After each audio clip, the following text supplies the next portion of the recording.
All right. Good morning, everybody. Nice to see you here today. We're going to be playing, I know, big shocker. Are you ready for it? Star Wars, The Old Republic. Today is sometimes PvP for Thursday, but other times, it is just, a time for us to enjoy playing video games in an unscheduled manner. My God, you can play things in an unscheduled manner? That's amazing. You can just do whatever you want when it's your time to play video games. You don't have to do anything specific.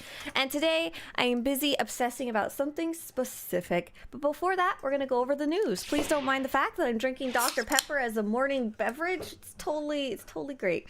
Valen Mar says, woohoo! Thank you so much, Valen, as always, for such a long-term support. Valen says, I hope you're not close to those fires.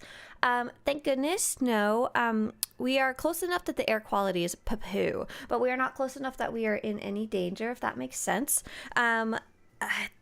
The original pictures were really scary, though. I was really anxious and worried for a while, and the winds were like blowing constantly. The winds have slowed down.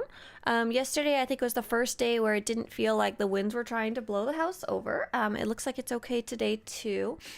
They started containing some of the fires 2 days ago. Let's take a quick sneaky peeky. Hang on. Cal Fire Gov? I didn't check the last couple of days. I just want to make sure it doesn't show. Okay, yeah. So this is a really cool site called fire.ca.gov. And by the way, if you're in California and you aren't already using this, you're missing out. It looks, the Palisades fire and the Eaton fire were the two really crazy ones. And there's, the Eaton fire is 55% contained and the Palisades fire is 22%. Versus when the winds were the worst, it was like there was zero containment at all. It was just absolutely insane. I've been hearing so many wonderful stories about how much people have been helping their neighbors, I guess. I was recently at a place that supports dogs and cats, not a shelter, but adjacent to a shelter. And apparently, even though they're not near the fires, apparently it's something along the lines of they're sending all the shelter pets, like the ones that need to be adopted, up to Seattle.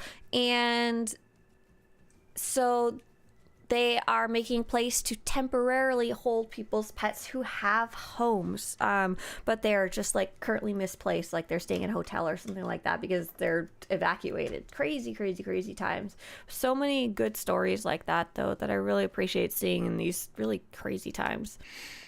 So today's sale of the day is the Tempted Apprentice lightsaber for 350cc. Nothing particularly interesting, but feel free to check it up on the GTN before you buy it. The most recent update is update 7.6. Oh my gosh, you guys, I had dreams about Star Wars The Old Republic last night that I need to tell you about. And hey, Slayer. Oh, I see you switched over your name. Very cool. So Bounty Event is currently running alongside Galactic Season 7. And that will be running until February 18th alongside Dark versus Light bosses that we run every Tuesday together. PvP Season 7 is currently running until March 31st. That's about it going on for events right now. There was so many for such a long time. We haven't had any posts from the developers, but we're not really expecting any until we probably get sometime into February. They might start posting about update 7.6.1 then. But until then, honestly, probably going to be quite quiet. Okay, I gotta tell you guys what I'm currently obsessing about right now. Are you ready? I mean dreams like in the nighttime, not dreams as in wishes. Kudrick says, I'm still SWTOR. There was no storyline for the current season because, frankly, that opening cutscene was BA. Bad arse. Oh, my goodness. Put that in the swear jar. It was a pretty cool opening cutscene. It was very confusing. We were like, where's the rest of it? I'm guessing that potentially due to the voice actors strike, they were like, no, this was before. I don't know. They just gave up on the story being part of Galactic Seasons, I guess. Which is sad, but kind of makes sense because it's weird to make a story that only some people can play with how much time they clearly have to put into the cutscenes and stuff. Apparently it's a lot harder than we would ever imagine. Okay, so what I'm obsessing about right now is the Rishi pirate gear. Rishi pirate gear. This is what I'm... Sorry, I'm having everything's so quiet for me, but I think it's correct volume for you guys, right? Yeah.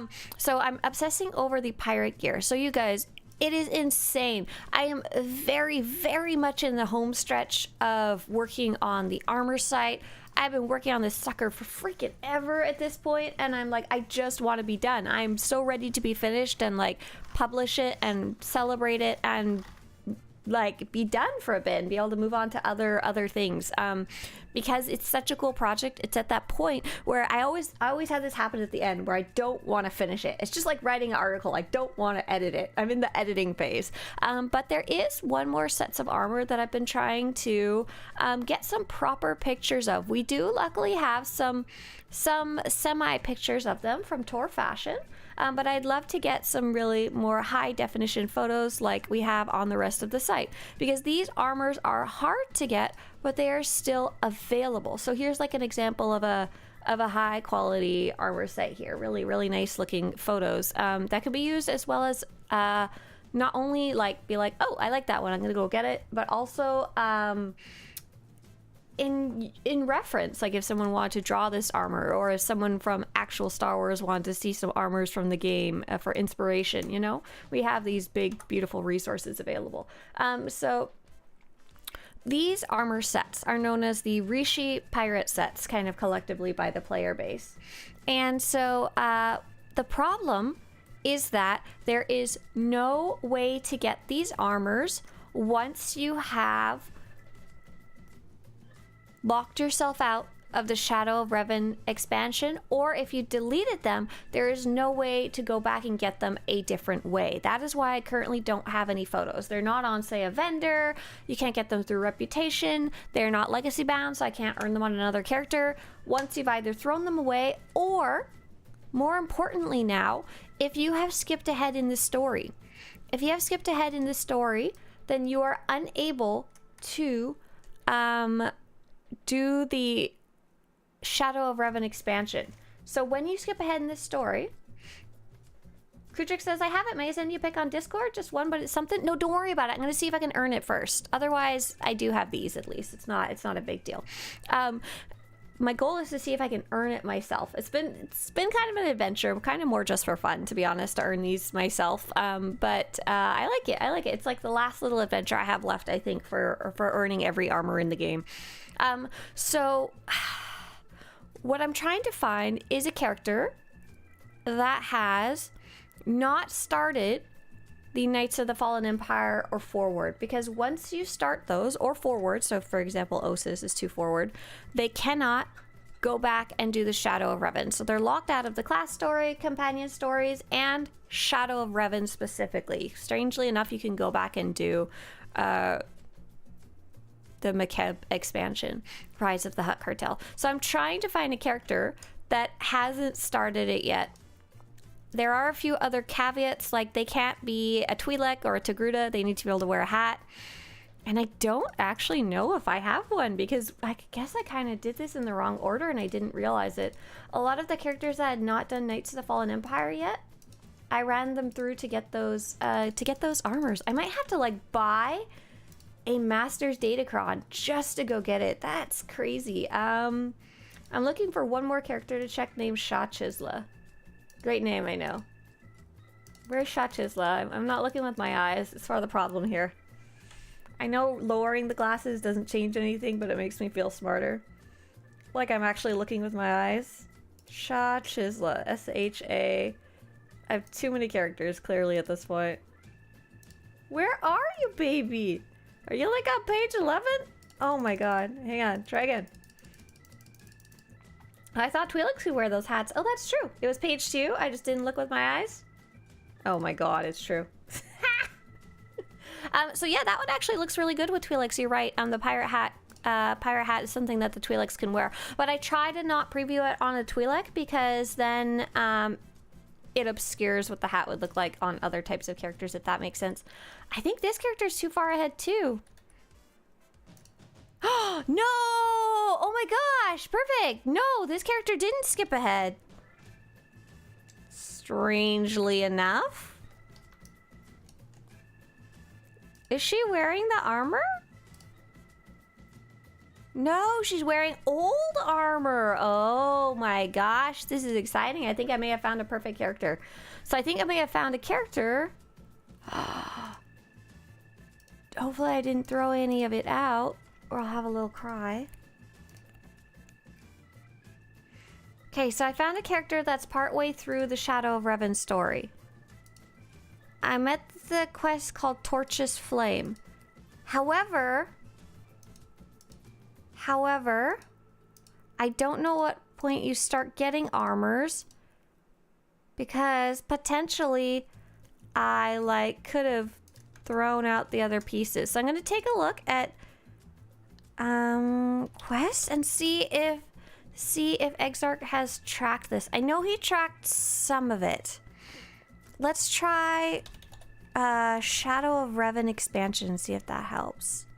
So we want to take a look at the Rishi quests. There's Welcome to Rishi, A Scoundrel's Up, Monkey Lizard Business, Cove Crier, In Plain Sight, Making a Mark, Slavers, Broken Blades, Heart of the Crusher, Torches Flame. So I feel like there's probably been some armor rewards before this point. I would highly doubt there isn't any at all. So I'm guessing I threw them out. That seems unlikely. Page 2 in the storage, I saw the chest. No way, you guys have too good of eyes. Hang on. I'll look closer, There's a lot of stuff in here. Not here, not here, not here.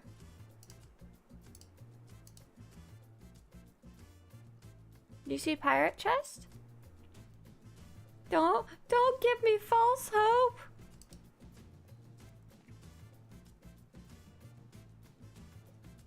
I'm just like staring intently at the page. I don't think it would be in here because these are the ones that I have sorted out specifically because I was taking screenshots of them. I think these ones are specifically like the rare purple drops you can find in the game. I know it's like teeny tiny pixels for you guys. They're pretty small for me too. I gotta assume that some pieces have already dropped and I've already kind of lost some of them. So I guess that means I have to start kind of from scratch and do a better tracking of these maybe. And I also need to do whatever the side missions would be. Oh, but I won't be able to get the chest piece because I won't have finished my class stories. Oh my gosh. This is so complicated. Okay, so let's for now write down notepad? Notepad. Okay, so the quest Torches Flame gives Sky Ridge Bolt Blaster. And I'm pretty sure I have already done actually the quest called... The quest, it's like a class quest for the Imperial agent called Forfeit. But I'm not entirely sure how to know if I've gotten that far yet. Because the Shadow of Revan special quest also requires that you finish a class quest. Oh my god. This is a... Oh man. What I kind of want to do is, since I don't have any characters that are at the appropriate part of the story and aren't like partway through by accident, I have kind of two options. I can either just play it on a male character or play it on a Twi'lek and just kind of, oh, you know what? I think I'm going to play it on a Twi'lek and just go from there and hope for the best. It won't be perfect, but I think people should be able to get the general idea of how those sets look, right? The moment you realize you threw out rare gear pieces. So ideally, these Rishi pieces would actually be available in some other way. Like, for example, maybe the daily quests could reward them and you could go get them there, or maybe you could get them from a vendor, or maybe they'd be tied to the reputation system or something like that. It's actually very, very uncommon that there's only one way to get these and there's no other way to get them. I think this may be the only time in the game that I've actually found this. So I'm looking for a character named Story Narrator. I'm pretty sure she is in an okay spot in this story. Thanks to your character name, I just made Shay Chisla the Chis Bounty Hunter. Oh, enjoy that for sure. Absolutely. James says, honestly, at this point, one of my biggest gripes is just make all armor legacy bound. Like, just stop. I have major XP bonuses on level 80 characters that are character bound. Like, why? Why? So, yeah, James says, I thought a piece dropped with each quest. So, for those Rishi ones, give or take, it seems like. I don't have any record of it. But I think that sounds about right. Oh, this character's even skipped ahead to inflection point. Dang. Story. Inflection point. Let's update that. Okay, what else do we got? I think we got some squids. We've got some male characters. I did take some pictures on a male character recently, but the problem is they don't quite line up as well. Hazmat? Or is it Hazard? Hazmat. So you'll take a look and you see how this is perfectly aligned because I have these cropping tools that I built for myself. This is one with a male character. As you can see, the male character just doesn't fit quite as good. It's just not quite perfect. Just a little too big for the cropping tool. I mean, these ones are fine actually, but you can't see the top of the hat. Oh my goodness. That's my option. I guess I could try playing on a smaller, like a body type 1 male character. I wonder if that would make a difference, because I do have that. I have Donaway. Is Donaway done his story? No, he skipped ahead too. Oh my god, I'm gonna scream. What about Disconnect? Where's he at? This is like the hardest thing. I'm just like trying to find a character to play with. Okay, Disconnect says he's on Ilum, so let's go take a quick look at that.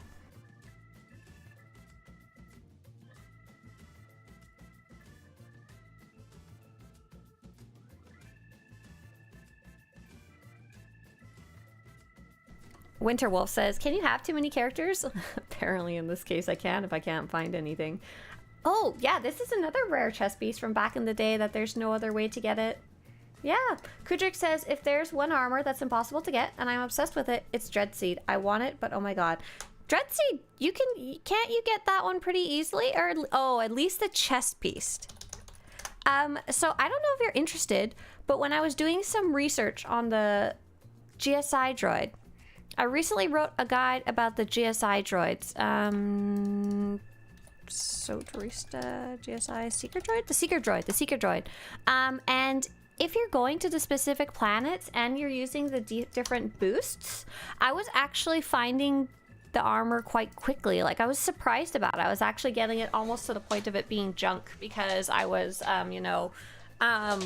doing a bunch of testing. So to be honest, if you actually want it, it's not nearly as bad either as it used to be. I don't know if it used to be bad or if I just have more information. I've got that all sorted by planet. Just make sure to have the boosts, and those are talked about on the page, and make sure to go to the different planets for the different pieces versus doing it willy-nilly, I guess you could say. Speaking of more armor, I went and picked up the hidden chain set. Really good looking.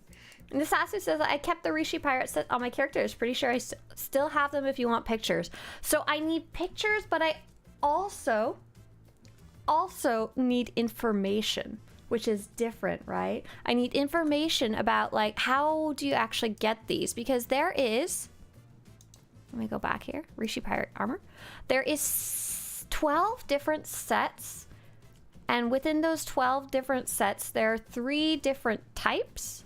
And within those 3 different types, there are 4 colors each. I think 4, possibly 3 colors. It's honestly hard to tell because we're comparing like old preview photo pictures. I know there's a green one. There's a green one right here.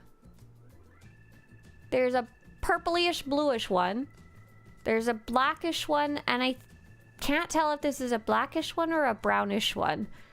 I've been having to write down colors lately, and I these are like the best ways I can describe them. Right, so that's what I need to go check. Phantom says, that doesn't look like the hidden chain uniform. That's what I was thinking, does it not?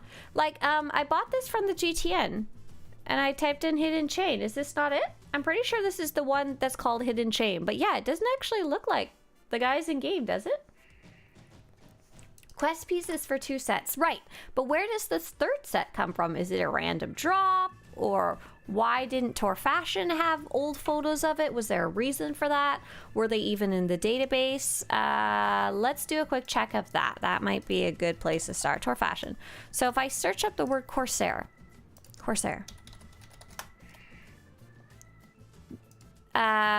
Exiled Messenger and Tor Fashion in general, it said this come from Bloodhunt and Battle of Rishi.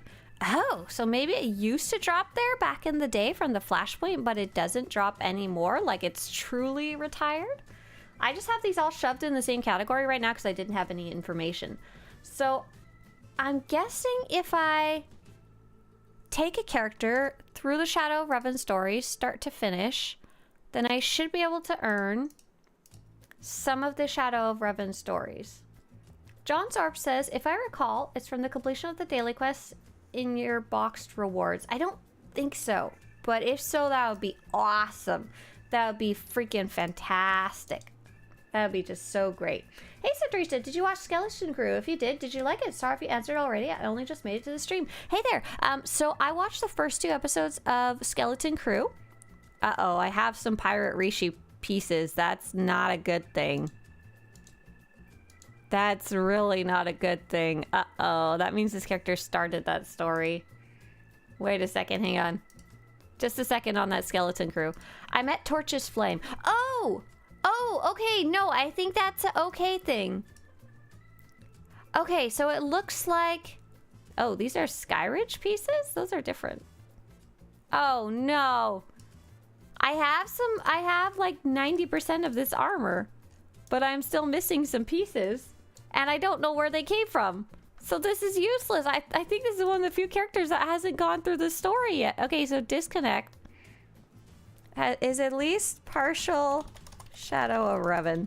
Do I have any characters who have finished their class story but have not started Shadow of Revan? I think the answer might be no, and this is like kind of a problem. Because I won't be able to get the final chess piece that comes from your class-specific quest. Tython, Osis, Manon, Osis, Hearts and Minds, Kotfi Chapter 1, Osis, Interpreter's Retreat. Oh, I'm gonna scream. What about Flagship? Okay, we can check Flagship. She might be SOL too, though. She has, I think, finished her class story? I'm actually not sure. So Skeleton Crew. Skeleton Crew. Mr. Swtorista didn't really dig it because he did very much feel like it was a show about kids. Maybe you can argue whether it is or is not a kids show, but it is focused on kids and it's just not his jam. He doesn't want to watch shows about kids. He's not a big fan of the Goonies either. So we never went back and finished watching it together, and I wasn't interested enough to go watch it on my own. I probably will at some point. And it sounds like quite a few of you have enjoyed watching it all the way through, because I think it just finished up, right? It just finished. So I haven't watched it yet, so no real commentary from me. Benjamin says, love your content. Which is your favorite story class and favorite companion? Oh, my favorite story is the Imperial Agent, because it has so many twists and turns. And my favorite companion, though, is Nadia from the Jedi Consular story. Oh no, I just found some more. 2, 3, 4, 5, 6, 7. Wait, do I have a full set on this character? Raiders Cove. Oh no, Raiders Cove. Are they all medtech? One of them's Bolt Blaster, but I think that's probably fine for color matching. Where? Oh, apparently that's so funny. Out of all my characters, the last one I checked has the Raiders Cove medtech body armor, except not the belt, it looks like. It looks like she does not have the belt, so not the full set. Where is she sitting at her story? Man, this is such a like weird mystery. Okay, so there's the belt, but it's the Skyridge belt. I wonder if the belts are different. I can kind of get an idea of whether they are or not by going on Jedipedia. I can search Skyridge, and I can search Corsair. Because if they're the same shape, there's a good chance they'll just color match the same, and it's not really a big deal. Yeah, that's looking good. Okay. But it still won't have any information, right? Oh, no. If she's partially run it, then she can't tell me where they came from. Oh my gosh. I like the hat because one of the 2 sets you pick up while playing has no mask. Yeah, right. Isn't that fun? So here's the sets that we're kind of looking at. There's the one with no mask, but it has a pirate eye. And the one with the face mask. Yeah. As of last month, the entire set is unlocked at Rishi, Shadow of Revan. Okay, so it looks like Hekados has at least gotten it. I'd like to say, like, specifically which piece comes from which quest, if I can manage it. I'd like to. But, I mean, I'm literally unsure if I'm going to be physically able to do so, which is kind of crazy. Calig's lightsaber can do everything except the class quest because he's in Droman Kos.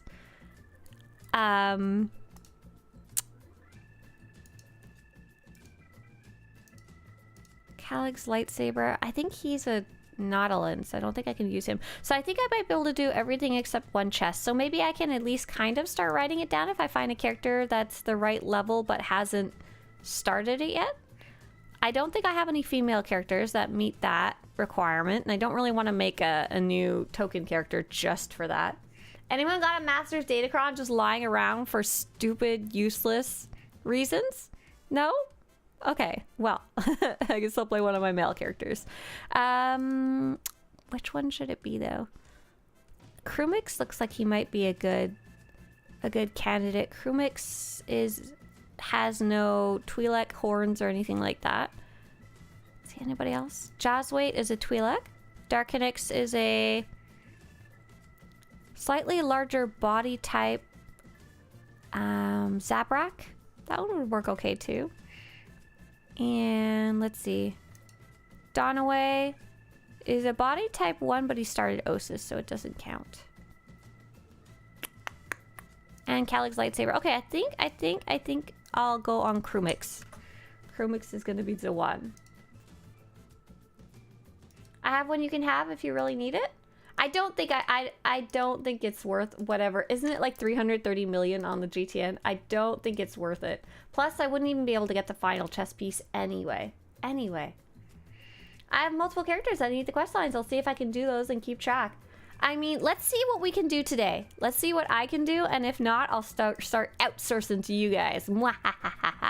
Okay, so let's take a look. Let's double check his quests, make sure he's okay. Awesome. So his quest that he's currently on, his most progressed quest is Attack of the Flesh Raiders. Like the first or second quest on Tython for the Jedi Knight story. So I think that's a good sign. We can hide some of all of these quests right here. They're big whatever. And this is a stupid question, but I think you guys can probably help me confirm it. So there's 2 ways to start the Shadow of Revan expansion. You can either do the prelude or skip past the prelude. However, once you skip the prelude, you can't go back to it. My question is, just to make sure, for any of you who happen to have done the prelude, that set of 4 flashpoints together with a little bit of story in between, does it have any Rishi pirate drops? I don't think so, because that happens before you ever even go to Rishi. Like, I would assume not. So where's my little quest terminal on this character? Where do y'all Jedi Knight freaks keep your quest terminal? In the Trooper, it's like right there. It's super obvious. Is it in your bedroom? Do you tap at your quests while you sleep? No. This character doesn't have sprint on for God knows what reason. Is skipping a prelude like skipping leg day? Yes. No. Because neither of those give armor. Not in here. Oh my goodness, where is it? It's in the lounge? What the hell is the lounge? We have a lounge. Oh, the lounge, right. The really pretty upstairs room. Got it. Let's go. Let's find sprint too. Shoo! Pew! Okay, how do I get there? Oh, there it is. I see it. The lounge. Where the holo terminal is. Yeah, there we go. I forgot this room existed. I don't play my Jedi Knights very often at all. Okay, so you can see there's various ways to start all of the different Shadow of Revan expansions. Oh!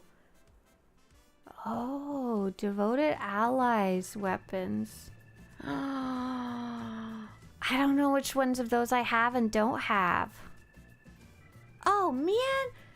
But when I start this, I can't, if I skip past it, I just spin kicked that dummy for no reason. I do need some of these, but I don't even know which ones I need. I would have to go through all of my stuff just to find out. I'm not doing that. No, you know what? It's fine. It's fine. It's fine. We'll just skip past it. It's okay. Speak to so-and-so on the fleet, but I think after I do that, I can just kind of rush to Rishi and then skip past the prelude, right? No, you just get drops from the bosses and the flashpoints, and you get a purple companion weapon when you first land on Rishi, if I recall correctly. Oh, okay, so I might get it anyway. Awesome.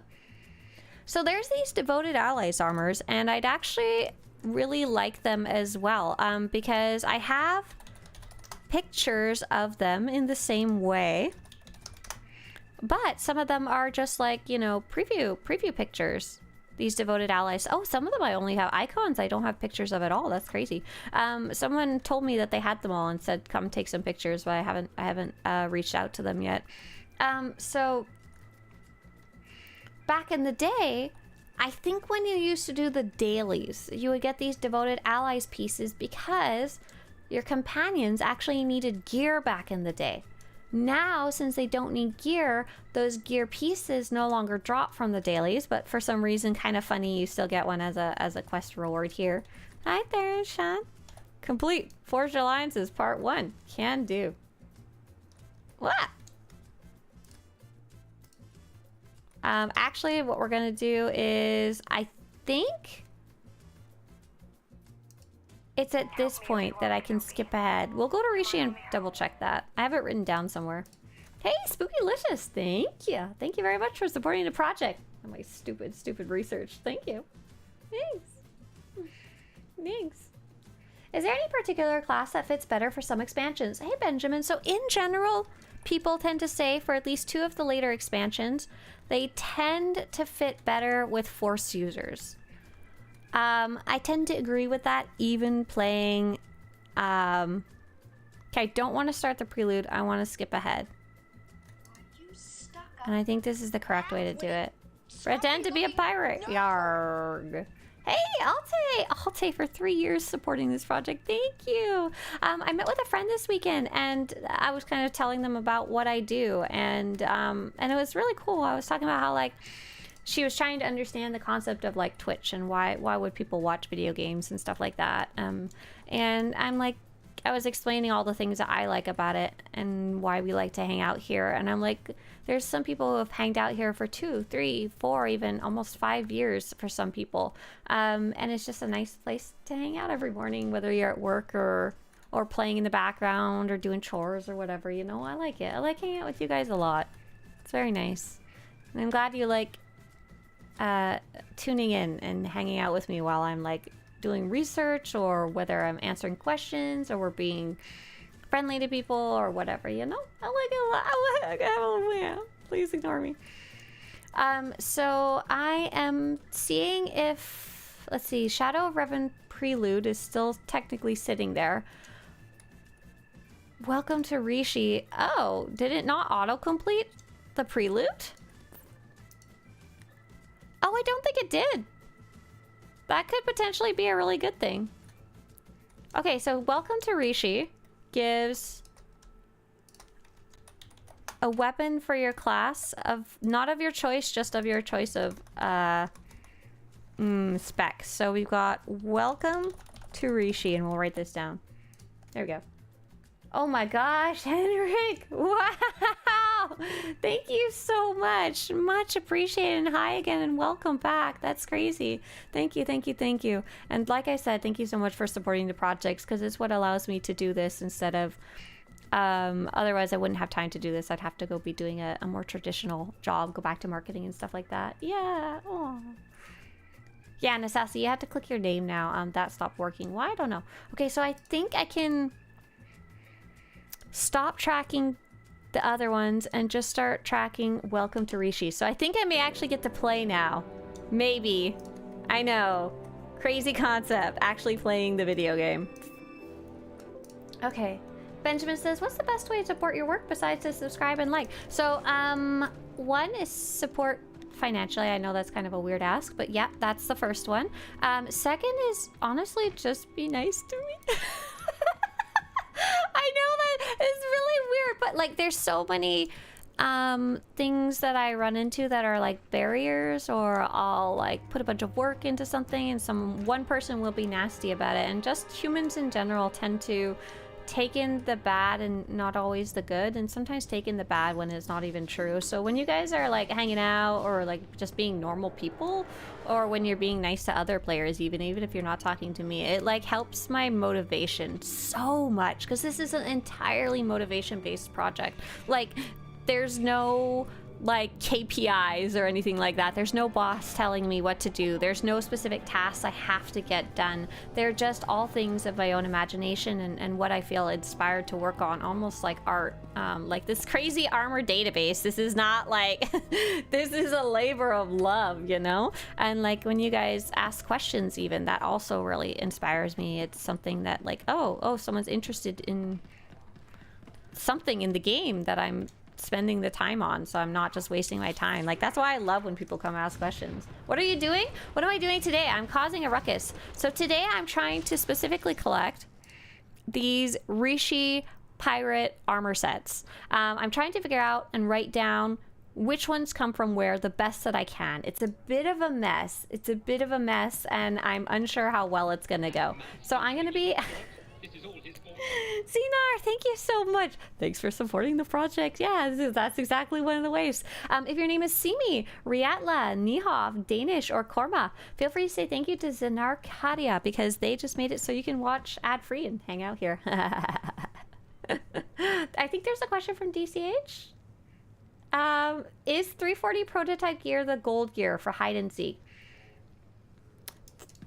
So there's 340 blue and 340 purple. I don't think there's such a thing as gold gear right now, which is honestly really, really kind of weird, because it has been in previous expansions for sure. Timmy, Tunnel Vision says, hi, I'm a returning player that last played in 2021. Oh, hi! If I make a boosted character, will I be level 80 now? And if I make a boosted character, will I be able to play all the DLCs? So we are actually kind of talking about that right now. So I'm currently working on collecting some armors from one singular expansion that you can't go back and play later, and that's the Shadow of Revan expansion. If you make a boosted character, specifically... Hey there, do you take this train often? Thank you, Winter, you're so funny. Thank you very much. There's two types of boosted characters, and that's why it's kind of confusing. There's the Commander token. Commander token? Commander's token? Where is it? Here it is. And this is the one you may have gotten for free. So when you go to create a character and it's creating a level 70 character, this skips you ahead to the fifth expansion. The fifth expansion, the Osis expansion, I think it's called Legacy of the Sith overall. It skips you ahead to what we call Osis and puts you at level 70. So there is 4 expansions before that. The first one you can just go back and do whenever. The third and the fourth, they're technically completed, as in you don't get to make your... Oh, Benjamin, thank you. As in you don't get to go make your choices, but you can go back and replay them. You just don't get to make your own choices. They're replayable chapters, which is kind of cool. And the second expansion, Shadow of Revan, which I'm doing right now, you cannot go back and do. So making a boosted character really does lock you out of the previous stuff, which is kind of crazy. However, there is something separate called the what is it called? Master's Datacron. And this one takes any of your existing characters, even a brand new baby level 1 character, and just boosts them to level 80. So that is another option. What's your favorite expansion, Swtorista? That's another option. And it allows you, because you're level 80, you can go to any of the expansions, but you'll have the same problem. If you go to the later ones, you can't go back to Shadow of Revan. So yeah, it's kind of a complicated thing. Benjamin Cruz, thank you so much over on the YouTube side of things. I don't see that very often. That's super cool. If your name is Steven Spiegel, Cal Christopher, William Kilsifer, Lee F, feel free to say thank you to Benjamin who got you a YouTube membership so you don't have to watch any ads for them. That's awesome. Wolves says, changed with 7.6 launch, but I think I missed the context for that one. I apologize. I don't see it anywhere. What's your favorite expansion? My favorite expansion? That's a great question. My favorite expansion is... I told you that I'm the captain of the Red Hulls. I'm the captain! Give me your loot! We're just gonna fight. I don't even know if I have any gear on right now, to be honest. I like the Rise of the Hutt Cartel expansion because of the exploration. Right now, I'm sending Zach on almost what feels like a wild goose chase to go record all the quests and achievements in the areas of Makeb, because we have all the newer stuff, but we don't have the older stuff, so I've been sending him back in time, I guess, to go go write stuff down.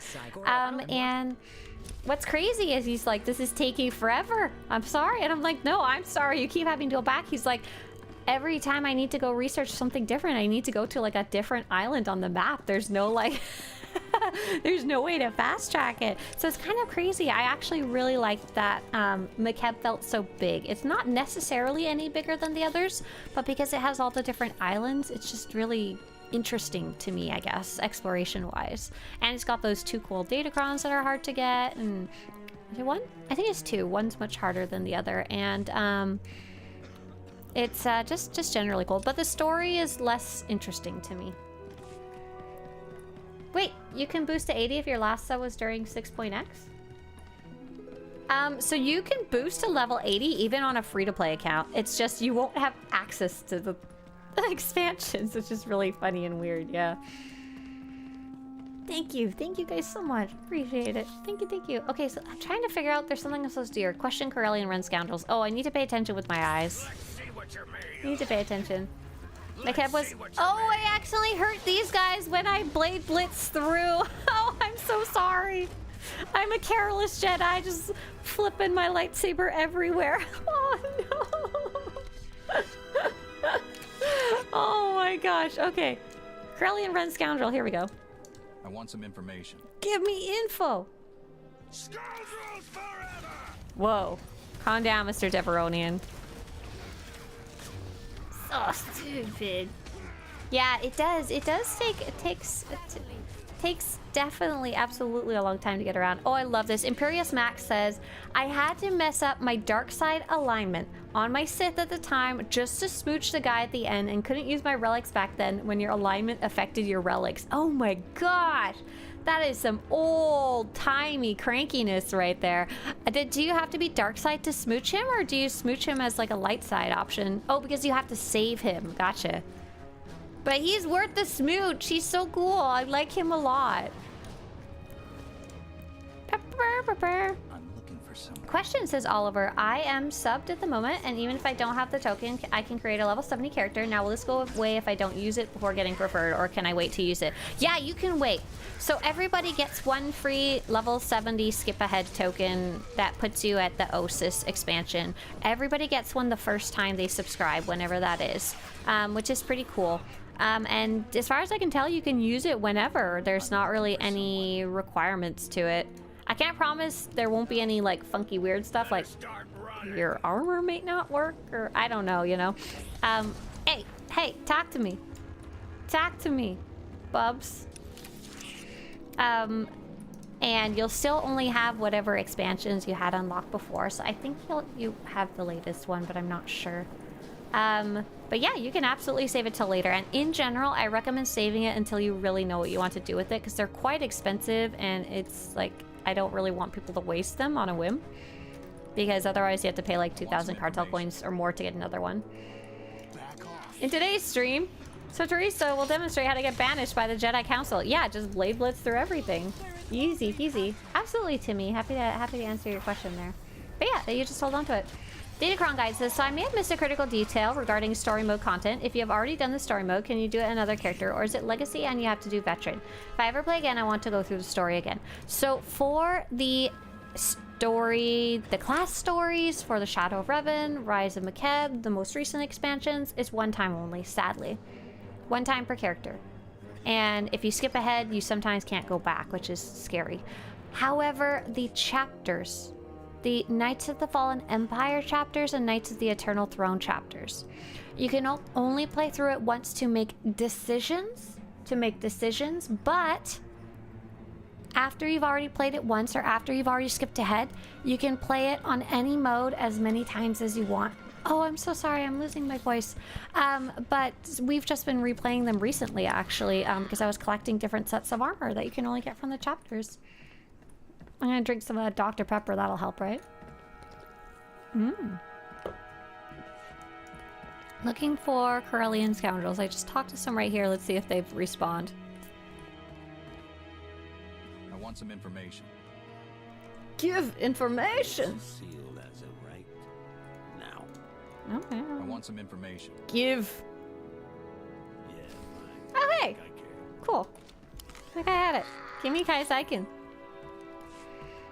So we have Imperius Max says, I started SWTOR in like 2012, at least when my account says it was made. Oh, but I remember started as a free-to-play account even when the level cap for those was level 15. Wait, what? Oh, is that true? No, there was no free-to-play. Was there? Was there like a free trial for a short time? If so, I don't even remember that. I wasn't paying as much attention to the game back then because I was just playing as a fan. I wasn't covering it. Imperius is like, go drink water. No, Dr. Pepper. You can't stop me.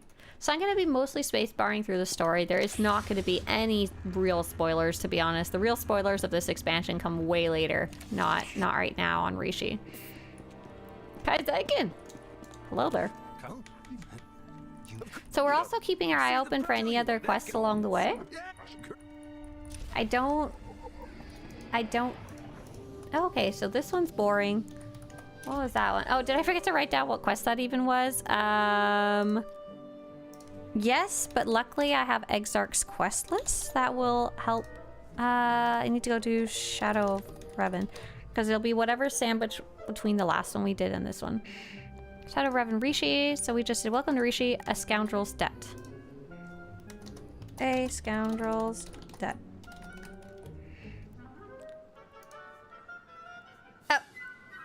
Also, it's right here. Easy peasy. But I think the next one I might start getting some... Oh, okay. Raiders Cove, Pummeler's Chest Guard. Perfect. Yeah! Let me through. So are the Pummeler and the Bulwark, those are the Jedi Knight pieces, are they the same color? This is the bluish one. Yes, they are exactly the same. So let's write that down. The bluish one from Jedi Knight. Okay, cool. And it's probably based on your class, so it could be based on your combat style. I doubt it, though. Things get real funky with the combat styles. My first little Sith assassin at that time was basically a level 15 PvP twink for a long time until the free-to-play change. Oh my gosh, that's so fun! I didn't know that. I didn't even realize you could jump into PvP because level 15, right? Oh, that is fun. Datacron Guide says, I never did get the date night deco. I've thought about that in the past. Something I kicked myself for not getting. I think you can still get it. I mean, like, it's not going away or anything. Basically, the way it works is the date night deco actually comes from replaying the date night, because you can play it once per week. And when you... It's either 5, 10, or 15 times. I forget the exacts. Follow that monkey lizard. You'll leave us be if you know what's good for you. Hands off the monkey lizard! I'm pretty sure it's at a specific monkey lizard, but I forget which one. Oh, it's this one right here. Murder. You mentioned companions didn't need gear earlier. Is this a good thing? Because to me it just sounds like you can't customize their loadout. I haven't played the game in years, so I don't know how this works. Hey, so back in the day, things were very different with companions. First off, you couldn't customize them at all. They were simply a tank, a healer, or a DPS You could adjust their stats, yes. But in the end, it's not like you could give them a tactical. It's not like you could choose their tree. The difference would be... Oh no, I accidentally spawned in a second one by clicking the monkey lizard instead of the body. Oh, silly. However, yes, you can customize them slightly less because you can't give them stats these days. However... Honestly, gearing up your companion was just a huge slog. Like, anyone who's ever worked on gearing themselves up knows that it's a bit of a... It's quite a journey, and it's quite overwhelming even for a casual player, I would say. Maybe a veteran player, it's less of an issue. But, like, right now on my character, my main character, I currently have a tank set, a DPS set, and I should even technically have a third set for PvP that's even more slightly different. And managing all those sets of gear can be really overwhelming as a more experienced player. Even I can imagine just one main set would be a lot for a newer or casual player. Okay, so Raiders go Bulwark or Pummeler. The only difference is the stats there. So back in the day, it was harder to get gear. Things weren't legacy bound to start with. Everyone was kind of newer to the game in general. And managing your companion was honestly like a weird juggling game. And don't forget, we had less storage space too. I was constantly trying to give my companion my second best gear, and oh my god. Okay, he won't give me any... He has a daily quest. Your better check. But I don't think it will give me any armor. It's just a daily. Doesn't really matter here. So when they changed the companions, they also made it so they didn't need stats anymore. And the companions now are technically more customizable in that you can do heal, tank, or damage. And you also gear them up, quote unquote, now because you give them influence via gifts, and that directly affects their stats, versus before it was their gear. So it's less customizable, yeah. Less of a hot mess also. I'm pretty happy with that change, to be honest. Can I talk to the droid now? Yes. Back then, Companion had crafting and gathering bonuses for specific ones, and they had fixed roles. Right, I forgot about that. I forgot about the fact that specific companions were better at specific crafting skills. Henrik says, thank you. Oh my gosh, Henrik, thank you very much. Henrik says, thank you. I did not know you could check when the SWTOR account was created. I created mine in 2010. You created yours before the game came out. That's awesome. That's super cool. That's really neat. I'm glad you're able to go back and find that. James says, everyone's companions were running around in a mishmash of tinies and Kalumi gear. Right, exactly. No, I don't even know if I managed to get tinies or Kalumi gear, to be very honest. Right, yeah, your second best gear. I remember running a loop on Nar Shaddaa with my sniper farming droids for materials to make level 30 armor for my companion. Right, there was weird stuff you used to do back then because it used to actually matter.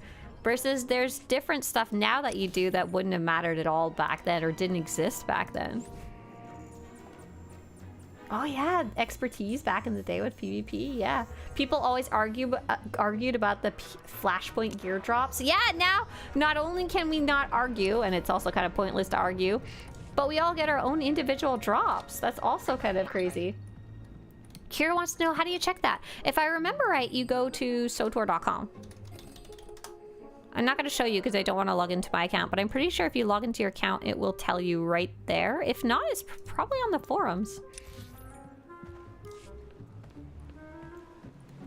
Remember that each class had their own stats, like aim? Yeah, aim, cunning. What was the other two? It was like force or something like that. There was the Jedi ones. And people would be like, yeah, I need aim for my smuggler so he can shoot better. But no, that was for only the trooper? Oh, so confusing all around. So confusing. Oh my gosh, I forgot arguing about the Flashpoint drop. So not only do you not have to argue, gear is more universal. Like any DPS can use most DPS gear. You get individual drops, so you don't even have to worry about it in the first place. You just loot it and run. Yeah. There was no influence with companions in the past times old. There was, but it was different. I'm not sure it was a number that you could see, first off. And second, it was what allowed you to do their companion conversations. If you didn't have high enough influence, you couldn't do the companion conversations. Now you just have to progress through your class story, which honestly makes more sense than shoving gifts down their throat to get them to talk to you. Strength, aim, cunning, willpower. Whoa, no, some of those. Okay, so strength, yeah, strength was the warrior knight one. Aim was the trooper bounty hunter one. Cunning was the smuggler agent one. Willpower was the consular inquisitor one. And then separately, endurance is your health. Everybody has that. Presence still exists. That affects the strength of your companions. There's not very many presence items around anymore. And expertise was a weird PvP stat that doesn't exist anywhere else at all anymore. Hey there. I wouldn't mind getting gifts to talk to people, right? Happy to be. No. Okay, depends what kind of gifts. If you give me bath bombs and lotion, you're out. I'm not gonna talk to you. It's like, what's it called when the companion says, I don't like that type of gift? Get me chocolate and, Dr. Pepper? I don't know. The fleet datacron back in the day, right? It was actually more important to go get it because you had so much less stats. Any idea if the Narshadon nightlife is going to come back? It comes back every summer, so I can't imagine not. Okay, I just picked up some boots. I should probably write that down really fast. That was Cove Crier because we're on plain sight. Now we're on making a mark.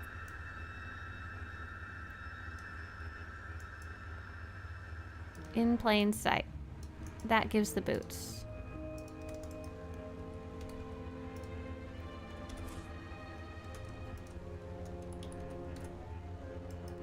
Oh, did I forget to write down the pants? I freaking did. I think that would be Cove Crier. Or Monkey Business? I think it'd be Cove Crier, because I don't think I got anything in between. Cove Crier, pant. I am the worst. I am the worst at actually tracking things while playing. Oh my goodness, you can only do it once too. Terrible, Swtorista, terrible. Okay, use a signaling object. I think that's like further up the map. Yeah, we have to go on a little adventure.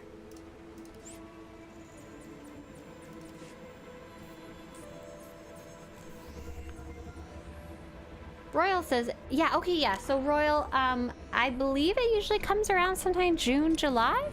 Just kind of keep your eyes open for it in this vague summertime.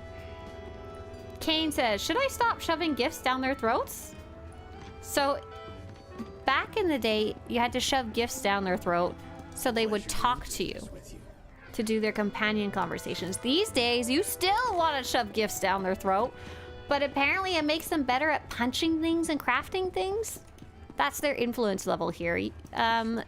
So if you have gifts to shove, you might as well shove them. Because having at least one high-level companion is really, honestly, quite nice to have for combat or for healing or for crafting, you know?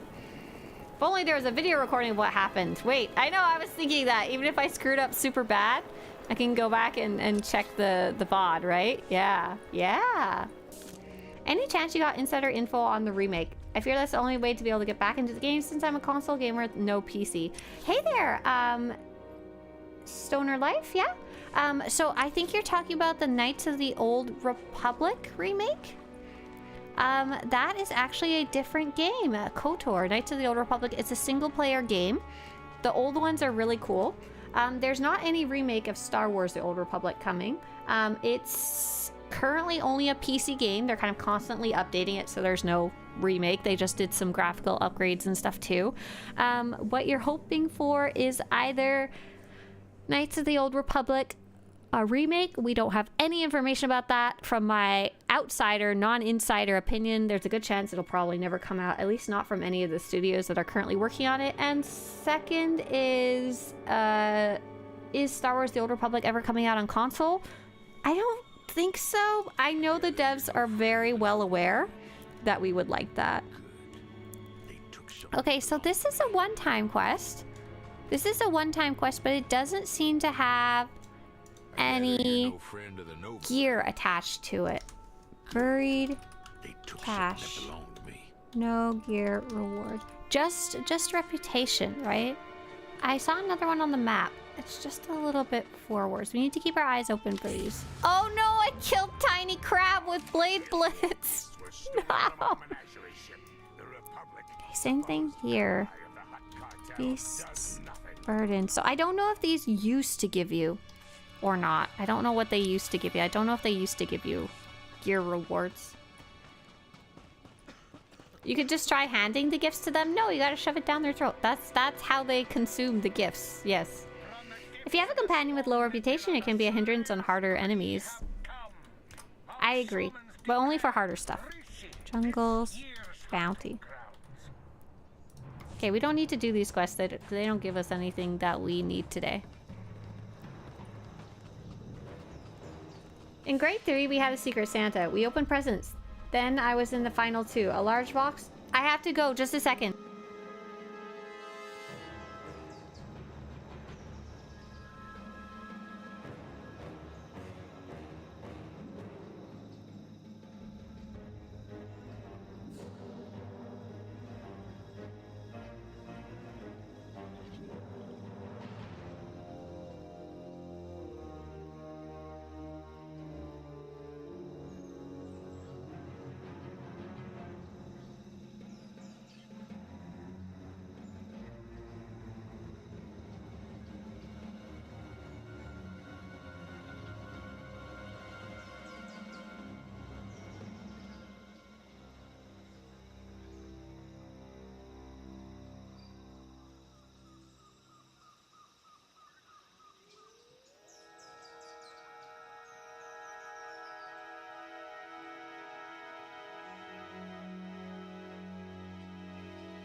sorry. When I said I had to go, I didn't mean permanently. Sorry. Okay. All right. You guys, I'm so frazzled. We haven't had a stove since before, an oven since before Christmas. Since before Christmas. We have a giant hole in our bathroom, a giant hole in our kitchen because the plumbing. And I found out yesterday that part of the reason it's taking so long is because the city, when they issued the permit, they didn't properly put it into the system, so it was never actually issued. And so we kept requesting them to come inspect it, Is that but they didn't have it on record at all, and I don't know, no one ever who we're actually paying followed through. So I have to make sure to try and call everybody. I have to confirm with every soul involved in the entire chain process. I was gonna scream. I'm just gonna scream and cry. I was like, Mr. Swtorista, can I make them give me a discount for every hour that I've had to spend on this? He's like, I don't think it works that way. Sorry. Phantom says, the leaving was so sudden, I hope that the toilet wasn't on fire with cross construction. Hope it all resolves. Oh my gosh, if the toilet can even set on fire. Can a toilet get on fire? Can ceramic burn? I mean, can it burn without really, really high heat? Like, if I went and held a match up to my toilet when it has not been used, to be clear, just like the toilet frame, could it even catch on fire? What's the best agent companion in your opinion? Oh my gosh, DCH got a little spicy. DCH is like, none of them. They all suck. Let's see, let's see, who's the companions there? You got Reina Temple. You've got, oh, Bug Boy. Bug Boy is my favorite. Bug Boy, I love him forever. Vector Hylas. Oh my gosh, I love Bug Boy. I really like him. Ceramic is extremely fire resistant. Okay, that's what I was thinking. Ceramic is used as fireproof at times. Okay, so that's what I was thinking. If my toilet's set on fire, there is something terribly wrong. Like really, really something's gone wrong, right? Oh, not sure if a myth, but since toilets are connected to the sewage system, there could be flammable gases. Okay, no. That's not even a myth. That's not even a myth. So if you ever remove your toilet, it's very, like, even if it's a temporary thing, if you ever remove your toilet from the toilet hole in the ground, you need to make sure to stuff rags down it because the sewer gases can literally come up. They'll stink up your house. I mean, in addition to probably being flammable. But I'm pretty sure that modern technology protects against that. So when the toilet is on the toilet hole, I'm sure there's probably a better, when it's on the toilet flange, the U-bend of the pipe with the water sitting in the U-bend stops. There's nothing coming up. There's no gases coming up. It like physically can't, as long as the toilet is fully basic functional toilet. A crab or a turtle could still come up, but not gas when the toilet's on. But yeah, that's what I was thinking. What if you had a real stinker, it probably could still set on fire, but that's not the toilet. That's not the problem here. Yeah, the P-trap, the little burp, burp, burp. Very, very interesting, very ingenious little trick that someone figured out a long time ago, I imagine. I wonder if there's like the name of somebody who invented it, because this is pretty old invention, I think. Teenage Mutant Peeping Turtles, that's right. A turtle could come up your toilet and it would live with you forever. Oh, so cute. Okay, we blew it up. Yeah, gotta go blow up some more. Companion question. I notice, even when I have my companion at influence level 50, that their stats are higher survivability than damage or support. Does this change from companion to companion? I am tending to play my companion as a tank as it matches to the stats. Do you prefer the old method of gearing your companion or the new influence style? Okay, so I did not prefer gearing up my companion back in the day. It felt really overwhelming as a more casual player. Like it felt like there was so much I had to learn and figure out just with my own stats. Trying to juggle one or even multiple other sets of gear was just a lot. It was really a lot. Like, technically, if you were a skilled player, you should probably have... If you're, like, a damage character, you should have been maybe even managing 1 healer set and 1 DPS set, which is, like, 3. Oh my god, I would die. So I do prefer just the influence now, where it's a little less crazy. So as for the stats with the survivability, that's very interesting. Let's take a quick peek at what companion do I have with me today. I have Darth Hexed. She is influence level just 1. Just 1. And she does have more survivability, you're right, even as a healer. Okay, so that was making a mark still? I think making a mark will give me... it'll give me the gloves, awesome. Yeah. Making a mark. So you're right, it does have more survivability. I've never actually bothered to look at that before. Oh, wait. Does this have a reward? No, I don't need to do this bonus quest here. We don't need to worry about it. We just need to go and say hi to a pirate upstairs, I think. So...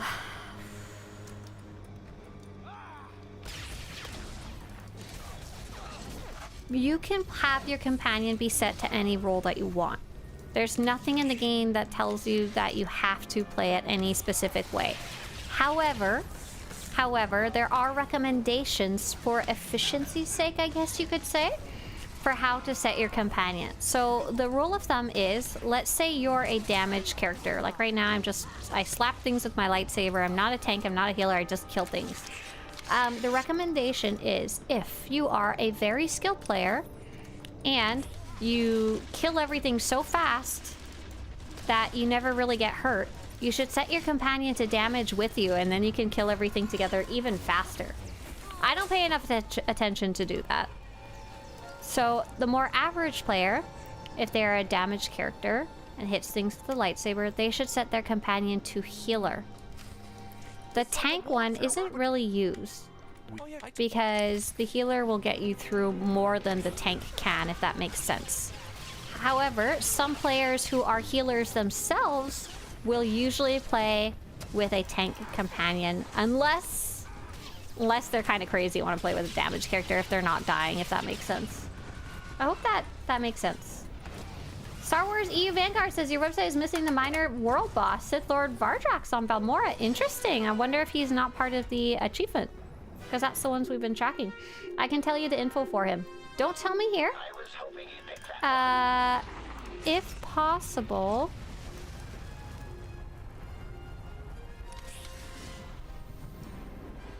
if possible, hang on. Here, I know what to do. So we have a Swtorista website Discord. If you could go in there and post it in the section, I believe the section is called Maps. That would be awesome. That would be awesome. That would be just really great. The best place to put it for tracking so I don't lose it. I recently started, says Rogue, setting some companions to damage. Whole new world. Right, Rogue, isn't it crazy? If you're not dying, you can just mow through things. And if you're fast enough with mowing through things, you'll never get hurt, right? Like, it's not going to work for every fight, but oh my gosh. I never really tried that out until... Yay! Okay, making a mark. We just got the Raiders Cove gloves. Awesome. Great. Cool. Fantastic. Wonderful. Next quest is go in the box. Oh wait, Gorna has sunken cash. Sunken cash also has nothing. Hey, where's the ones I was writing down earlier? Here, there. I'm just dumb. Please ignore. Sunken cash. No gear reward. Okay, go in the box. I started getting into the idea of using different types of companions when I had to do the Knights of the Fallen Empire chapters on Veteran and Master. Those really were the ones that made me try it and made me really discover how crazy it can change things. Yeah, absolutely. What's in the box? Phantom says, my next project run will likely be a companion as a damage 99% of the time, right? It can be crazy. You can just like and then run away, you know? What I don't like, the reason I don't play like that is because I like to kind of be a bit mindless when I'm playing against mindless enemies. And you have to make sure to stop and pay attention to your health if you play that way, which I haven't been. I can't dirt my way through without a healer companion. Are they ever going to do something like Renown or Galactic Command again? Oh yeah, so for those of you not familiar, oh, let me just check this one really fast. Master of None. There's a lot of quests here. Says he'll track them down if we rebel. Lots of quests, but no real rewards, interestingly enough. Just reputation track. Well, back in the day, and not that long ago, in update, I think 5.0, they added something called Renown and Renown points. The system was called the Galactic Command System. And the idea was that after you reached level 80, or max level at the time, whatever that was, you would still continue to get XP, and it would be called Renown points. So like instead of your XP going into your bar, it would go into Renown. And you would rank up in the Renown system, and that's how you would gear up. That's how you would get your best gear in the game or whatever. But it was weird because it was very randomized, extremely randomized. You would have these infinite amount of levels. I think there was even an achievement for getting rank 999, which is crazy. I think a couple of you I've seen have had it. But actually getting the gear that you wanted or needed was randomized, and that was really, like, very unliked, that part. So what would be cool if they did add Renown or legacy levels beyond 50, you know, where you could keep getting cosmetic rewards or something like that, you know, down the line. Okay, I think that was it. Ready the shipping container. Yes, we gotta go back. And what players miss about that is that right now, I'm on a level 80 character. If I go and kill an enemy or do a quest, and if the only rewards are XP, I basically don't get anything out of it in terms of a reward. So we are actually looking at these quests right here. I think that's a very good example. These quests right here, like the one we just saw, I was like, oh, there's no reward. I have no real reason to do it right now. Like the first time I play, I usually do all the story, but when you're on your third or fourth character, you're like, I don't need to repeat this. But yeah, the idea was that you would do that quest, you get XP, and instead of getting XP, it would get converted into Renown, and you'd rank up in your Renown, and eventually you'd get something on the track, and you'd be like, woohoo! And it was like a track, as in there were levels, and you'd get a reward box, and you would open the box, and there'd be something inside. It would often be like a pet or a cosmetic armor. It's really funny. I think Intezar still has a entire inventory page in one of his banks of the fiery Groffets, one of the pets you could get back in the day. I think I need to return to Theron's shop. Yeah, let's just quick travel back. Oh, I love being able to just open the map, look at the quest, and click the nearest quick travel. Amazing. It brings money? Did it have credits in the crates? I can't actually remember. Would be funny if for every legacy level beyond 50 they increase your credits from mobs. Oh my gosh, that would be so chaotic, to be honest. However, I like the idea of being able to still get something from still gaining XP, but clearly the Galactic Command System was not the answer. It shouldn't have been tied to randomized gearing. The current gearing system is actually very convoluted, but pretty okay. It gives you a lot of choice in how you gear up and stuff like that, which is cool. And I think it's a reasonable time sink for new players and a reasonable time sink for long-time players too. Like, it's not obscene. Oh, okay, so that was the Slavers. The Slavers give me the Raiders Cove arm guards. The Slavers. Does Broken Blade give me the belt? I think that's the piece that I'm missing. Oh, it gives me the hat. I lied. All right. Destroy comm towers. Okay. No, doing that quest brings money for crew skills. Oh, gotcha, gotcha, gotcha. Right. I guess you do get credits from the quests. Credits can just be gotten from literally anywhere, though, so it's hard to motivate me with credits from quests unless they're obscene amounts. Hey, wait, hold up. You want to be a pirate? You're using a Jedi? Really? You should be using your absolute favorite class, Smuggler. I think I remember how you love the one-liners. I don't hate them, but they're not really my thing. They're not my Star Wars fantasy. I don't want to actually be a pirate. I'm trying to collect the pirate armors for the website. I just needed a catchy title for the stream. Not sure if there was money in the renown crates. I only know from the heroic crates. Still need to find that one specific armor piece. Oh my gosh, good luck finding your one final piece there. So I am, yeah, you would get these randomized boxes, but I don't know how they would change that. Because right now, we actually do have a really great track system, I think. Do things get rewards? I think is really well covered by Galactic Seasons. But there is still that weirdness of the old quests don't give you anything useful. Maybe like the thing is they can either do stuff one by one or they can do stuff overall. When they have to do stuff one by one, I know that's not very good phrasing. So for the renown system, it was overall. Anytime you would get XP, instead you would get renown. There was no individualization of like certain quests gave you more renown or blah, blah, blah, blah, blah. It was just overall anywhere in the game's code where it would give you XP. If you are max level, it would instead make your renown bar go up. And what they added that was new was the randomized track, which they did add new armors and stuff like that, and new cosmetics and new pets and blah blah blah blah blah. What I would really want is like to go back and like take some of those quests that don't have a reward and give them a unique reward, you know?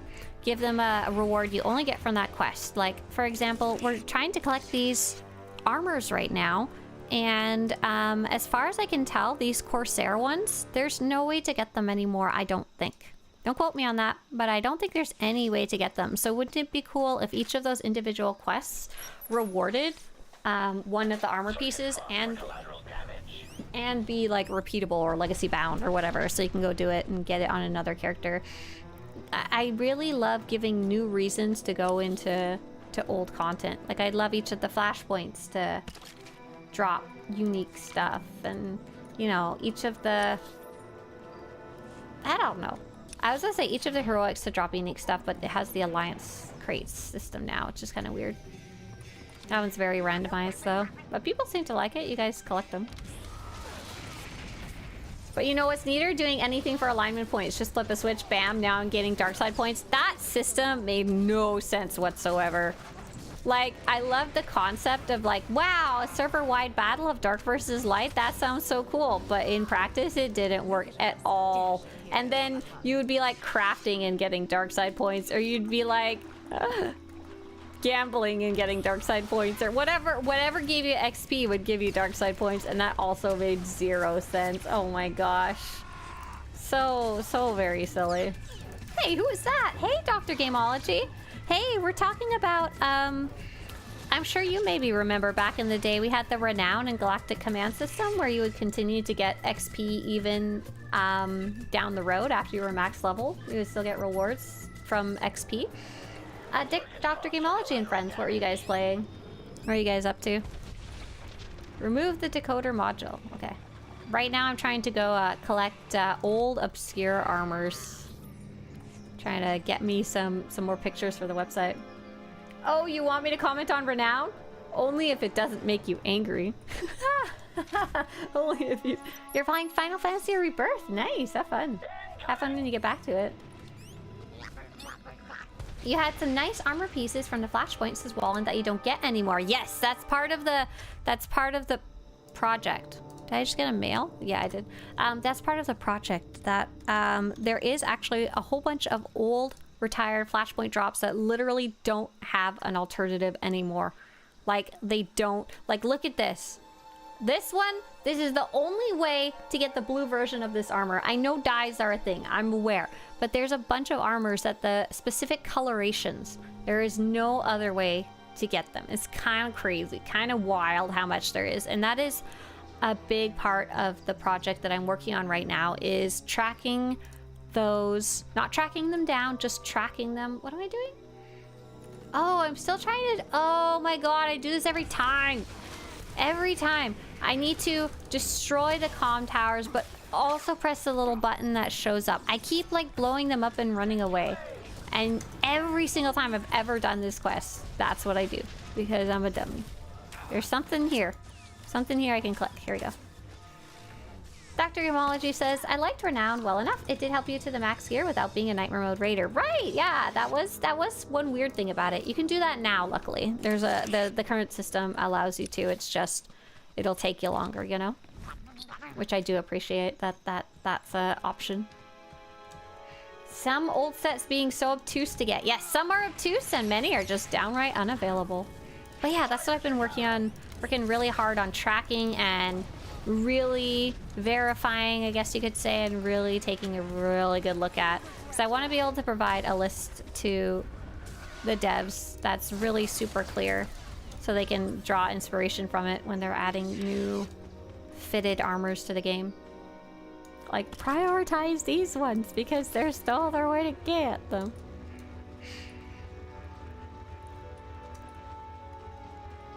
Okay, I successfully clicked the buttons and blew them up now. Well done. I'm so proud of you. Yeah, going this way.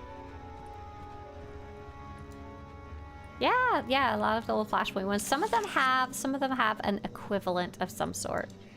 But not all. Not all. I touched the button and I'm gonna go fight the man. Okay, broken blades gave me a hat. But I think I'm still missing belt. Broken blades. I'm getting the pummeler one right now. Heart of the aggressor. Oh. Oh, interesting. Heart of the aggressor. Gives me a little box with implants. Heart of the aggressor. Interesting. Oh, I need to go in here. After the starter plans, I just removed companions' armor and weapons because they are modifiable. Yeah, there's no reason. Oh, yeah. So it's weird. Back in the day, you couldn't wear your companion's gear. I noticed a bunch of them you can now, though, but I'm kind of unclear. I haven't done any work on tracking those yet. Like, some companion gear is very wearable now. It's very strange to me, because back in the day, we used to be like, why does so-and-so get this armor, but I don't? It's not fair. Hello, good afternoon. Hey, it's Chaos. James says, how is your Bessie companion coming? I'm trying to stay on it, but it's boring. So I have not been keeping up with it. Basically what I really wanted to do was make a guide about it. That was the thing I wanted the most with Bessie, to understand how she worked. By the time I hit level 5, I felt that I fully understood how she worked and did not feel I had anything more to learn. So I honestly haven't gone back to her, and I've gone to obsessing about the armor sets instead.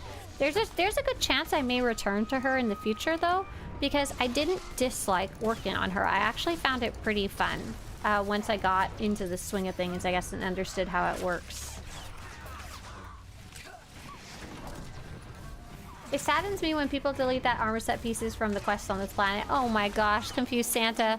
I am so sad because I have deleted pieces that I needed to take screenshots of, so that's why I'm playing it right here and trying to write down where they even come from, you know? Oh, lordy, why did I do that? I made such bad choices. Intezar says, hey there, I had your stream on the background. I heard you talk about my Groffits. Yes, I still have around 100 left to give away. Oh my gosh, Intezar. I don't know if you're still AFK, but do you want to make your offer of Groffits in chat? You don't have to. Just if you wanted to, can you put the full deets of what, if you wanted to give more of them away? That's so funny. We were just talking about Galactic Command in general. It made me think of you.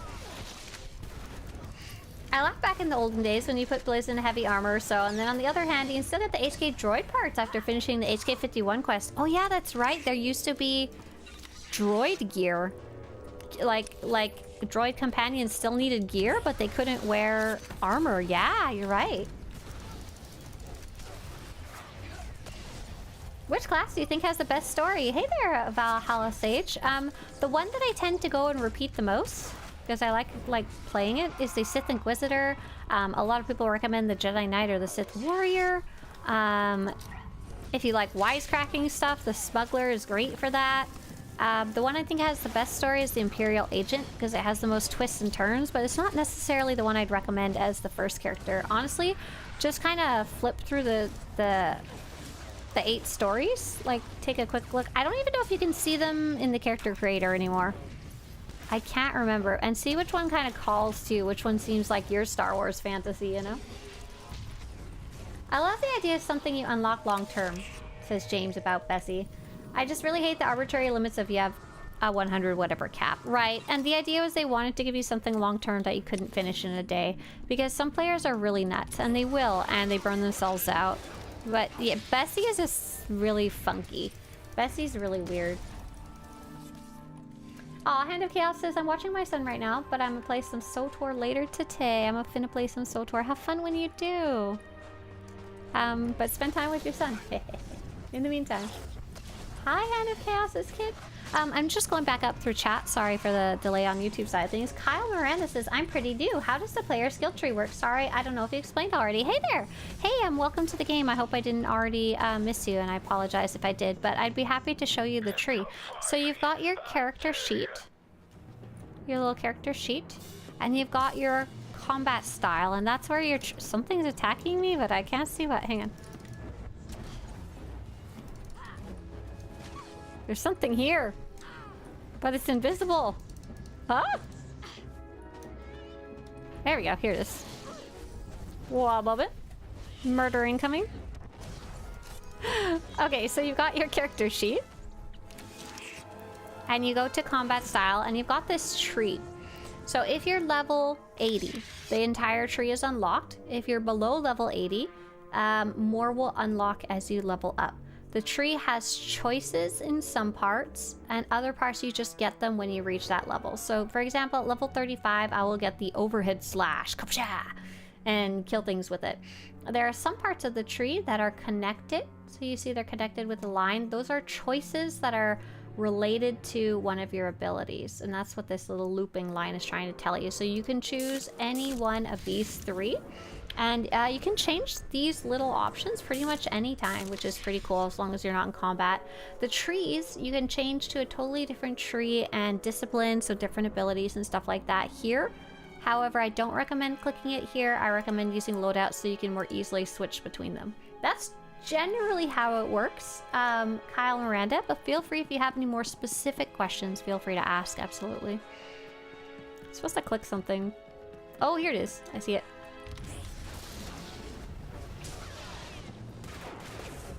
Sage Childress says, what's the best way to get different types of mounts? Oh, great question! Okay, so there's a billion different mounts in the game. There's not too many that you can earn at a low level. You can buy as many as you want at low levels. So there's mounts you can get with credits from vendors, and there's mounts that you can get from, here's all the different like categories, like where do they come from. There's vendor achievements, the cartel market obviously, but also you can just buy those on the GTN. There's a bunch you can earn. There's a bunch from tech fragments, and I've tracked pretty much all of them here. So if you want to take a look at that, it's Swtorista.com/mounts, and I've also just put it in the YouTube chat for you. Security measures are down. Trouble is, so's the network. Margot must have shut it down manually. Okay, I'm still on Heart of the Aggressor, yeah? Yes, okay. Confront Margrok. Valhalla Sage says, I found your page on YouTube, and thanks to your videos and streams, I've really had a lot of fun playing the game and learning the systems. That's so awesome. That's like my entire goal, is people often ask me like, well, what do? You play video games for a living? You stream like on Twitch? And I'm like, not quite. I don't quite play video games for a living. I explain people how to play video games for a living, and they say, oh, you explain them how to be the best? And I'm like, no, not quite. I explain how can you get into it and have fun with it, and so it makes me really happy that that's what you're getting out of it. That's freaking fantastic. Cheer! Oh, it's Chaos. You just swapped over. Got it. SWTOR is probably the best sci-fi MMORPG RPG I've played. Hi there, King Epsilixon. I have a question. Are there any other ones currently active? Because a while ago, I was unhappy with SWTOR. This was quite a while ago, during 3 or 4 expansions ago. I was unhappy with the direction of the game. So I was putting my money where my mouth was, and I was looking for another sci-fi game to play. And a bunch were either shut down or shutting down or stuff like that. Lotro is not a sci-fi MMO, excuse me. It's the opposite. Give me my Aragorn, he's not sci-fi. Yeah, good murder, everybody. Killed the boss. Because there was like Tabula Rasa at the time, but I think it had just shut down. Obviously there's Star Wars Galaxies. MMO, who cares if it's sci-fi? Oh! Oh, there was Star Trek, right? There's Star Trek. I'm unsure what stage it was at. I have some friends who like it, who play it off and on here and there kind of thing. That's true, Star Trek. I big lie, absolutely. EVE Online is not sci-fi, it's just a spreadsheet. Don't get me into EVE Online, that's very dangerous for me. I will absolutely EVE Online my little heart out with spreadsheets. Okay, so let's head back. So we're Heart of the Aggressor, we're still in the same quest, cool. Right, there's SWG Legends. That's right, Star Wars Galaxies Legends, the hand-me-down? I don't know what the word would be. Kyle Miranda says, I liked Defiance back in the day. Was that another sci-fi MMO? For whatever reason, they just didn't stick. And I could not tell you exactly why. I will say that all of the current most popular MMOs, except for New World, are all based on various franchises. Like you've got Guild Wars 2, not directly a franchise, but based on Guild Wars 1. There's Elder Scrolls is like Skyrim, you know. There's World of Warcraft was based on the original Warcraft games. There's ooh, little smoochy. There's I'm having a brain fart. Final Fantasy based on a Final Fantasy series. So I'm guessing it was more a fact of there wasn't enough sci-fi franchises that were really, really big compared to fantasy ones, you know? Wish the space combat in SWTOR is more like space than Star Wars Galaxies. Oh, you know what? I've never even visually seen Star Wars Galaxies space battles. I know a couple of you have mentioned it before here and there, but I've never actually like looked to see what it looked like. Oh, there's Warframe. Is there Warframe an online game? Oh, did I just finish my quest? Yes. Okay, so Torch's Flame. Here's where it gets weird. And this is where I was starting to get confused. So I've got Raiders Cove chest, Raiders Cove pants, Raiders Cove boots, Raiders Cove headgear, Raiders Cove gloves. Oh, hey, Koosh. Hey there. We're doing some research about pirate gear on Rishi. Raiders Cove arm guards. What were you guys up to? We're kind of talking about sci-fi MMOs in general and the ones that used to exist back in the day too. We got quote-unquote Raiders Cove implants, not that we actually care about that, but we haven't gotten the belt. But the next belt that's coming is the Skyridge belt, which is technically a different set, but I can double dip it. Torches, flame. I was just trying to figure out if there was actually somewhere where you'd get the actual matching belt. King says, I've been trying to find a good fantasy MMO, but so many are expensive to play, like Final Fantasy 14. You buy it, then pay to play. Yep. WoW is $200 for a year. Well, it's just a monthly subscription, but yeah. Oh, okay, so I think... Hey, do we have this armor in the game? I don't think we do. We have one similar, but I don't know if one that... Oh, I bet it's just a dyed version of an armor. Never mind. Okay, so now I need to go to Torch's Flame, and it should give me this belt at the end of it. Tech frag farming, nice. What are you trying to get with your tech frags? Are you trying to get more implants for your various characters, or are you trying to get more cosmetics? Because I am also farming tech frags, but it's because I'm trying to buy one of every of the cosmetic stuff for cataloging, you know? Pew pew pew! Oh, this is a cool cutscene. You should watch that. Oh, you're trying to get augments. Oh, perfect sense. Good luck getting your 86 purples. I imagine you've got more than one character to gear up there. But thanks for bringing everyone over. So yeah, we're doing the opposite of tech fragment. We're fashion farming, question mark. So I'm running through the Shadow of Revan expansion because I'm trying to get... I have some copies of the pirate gear, but I don't have a lot of information, like what pieces come from which quests and which ones are fully retired versus just hard to get and can't go back and get them. Koo says, TY, respect the grind. Gotta look good to play good. Listen, yes. Pirate time, yes. Absolutely. We gotta show other people how to get pirate time. And we gotta ask BioWare, oh, sorry, Broadsword, can you make it so other people can be pirate who already passed this point in the story? Bring back all pirate. LoTry is pretty okay. I've tried it. I'm just trying to get a list of cheap one-time buy or free MMORPGs to select from. Okay, yeah. Okay, so World of Warcraft, you're absolutely right. You can play to level 20 and then you gotta subscribe to continue playing, right? Final Fantasy, you have to actually purchase the game and continue. No, you can play for free and then you have to continue to pay to play at all. If you ever subscribe at any point, then you have to continue to pay or you don't get to play for free at all.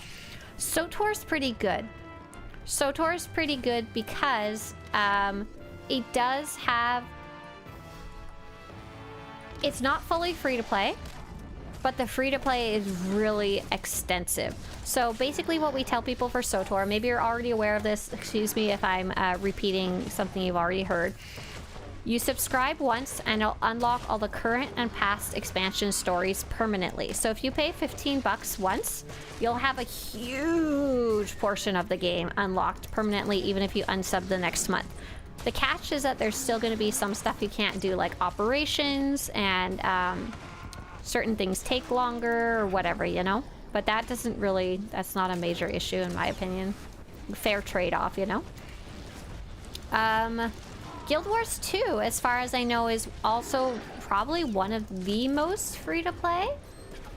You're ex-subber for SWTOR, you just haven't played in a while. Perfect. Okay, so you are aware how it works. As far as I know, Guild Wars 2 is actually probably the most friendly. I believe you play for free, and the first two-ish, I don't know the exact, two-ish expansions are free, and I don't think there's really any restrictions to playing for free. The way they were making money was literally just the expansions, selling them, the later ones, and the cash shop, right? But I mean, just like Star Wars The Old Republic, the original stuff in Guild Wars 2, plus the 2 expansions that you get for free or whatever, are so, oh my god, they're expansive, they're huge, like they're gonna take you a long time. So yeah, Guild Wars 2 would be the winner for that one. How they make money, sometimes I have a lot of questions, you know? I don't fully understand their business model. ESO is really weird. When I was trying to research it a while ago, I was asking you guys about it, and you guys gave me like 6 different answers, and I couldn't find a clear answer online on the ESO website about how it works either. So it was very... I don't even know. I don't want to say anything about ESO because there's no way I'm going to get it right. You don't see what's hard about Guild Wars 2? They must make enough money from their cash shop that it evens out somehow. I just don't understand how they're able to do it and every other game does not. That's my big question, I guess. You buy a lot of convenience items in Guild Wars 2? Oh, okay. Okay. I mean, every other game also has cosmetics, in my opinion, that I also like they're cool enough that I want to buy them.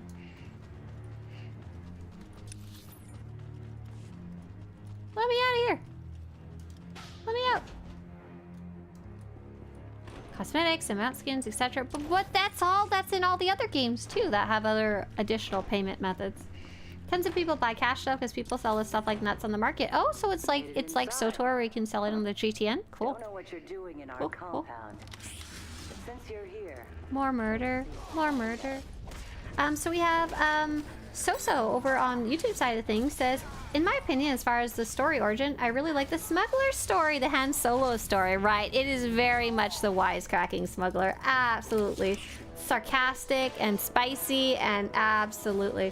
Soso Hero says, I've always wanted to ask since I first started watching your guides. Hi. Great timing, because I'm right here. What is the background reasoning behind your YouTube profile picture? Was that one of your original characters? I just walked off the edge.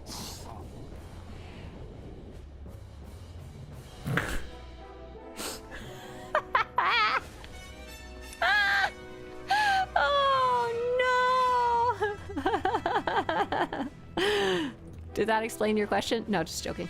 I think I was just looking for something that was one of my characters, my main character. So that is my main character, my trooper in a different outfit. I wanted something that was striking and recognizable, and I was just flipping through all my screenshots, and that one really stood out. And so that's why she's my little visual now, I guess you could say. That's literally it. And then I never changed it since, because I have trouble recognizing people. And so I like it when someone uses the same profile picture for the rest of their life. It's not very creative or expressive, but I can recognize you. Oh my goodness, I fell on my butt. I fell to the gravity.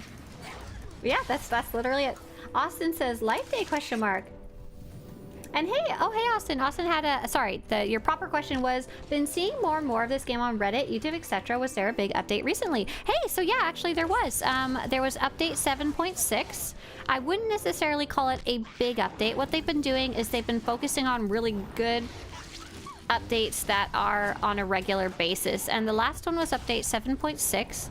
And what you probably, the reason you've been hearing about it more is because they have been working on a graphical updates to the game, and the last update was the biggest graphical update that they've done to date to this point. So they updated graphics on 4 of the different planets, and also probably what people are yakking about the most is they also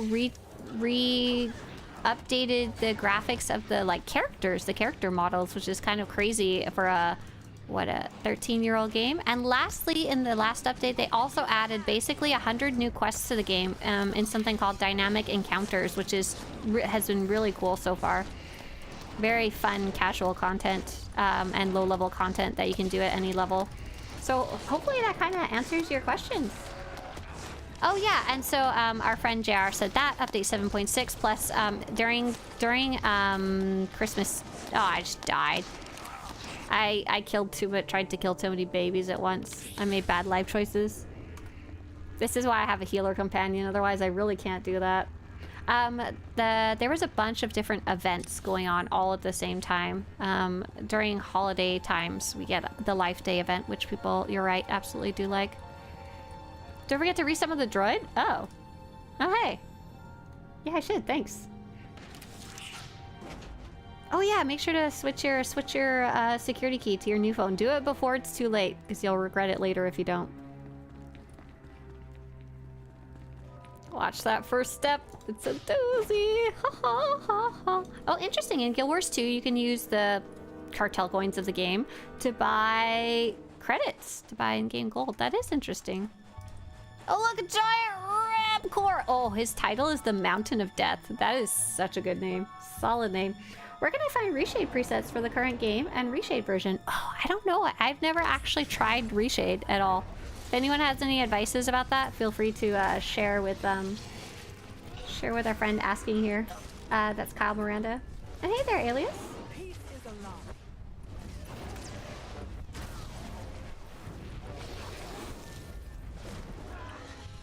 I think I have successfully caught up with questions.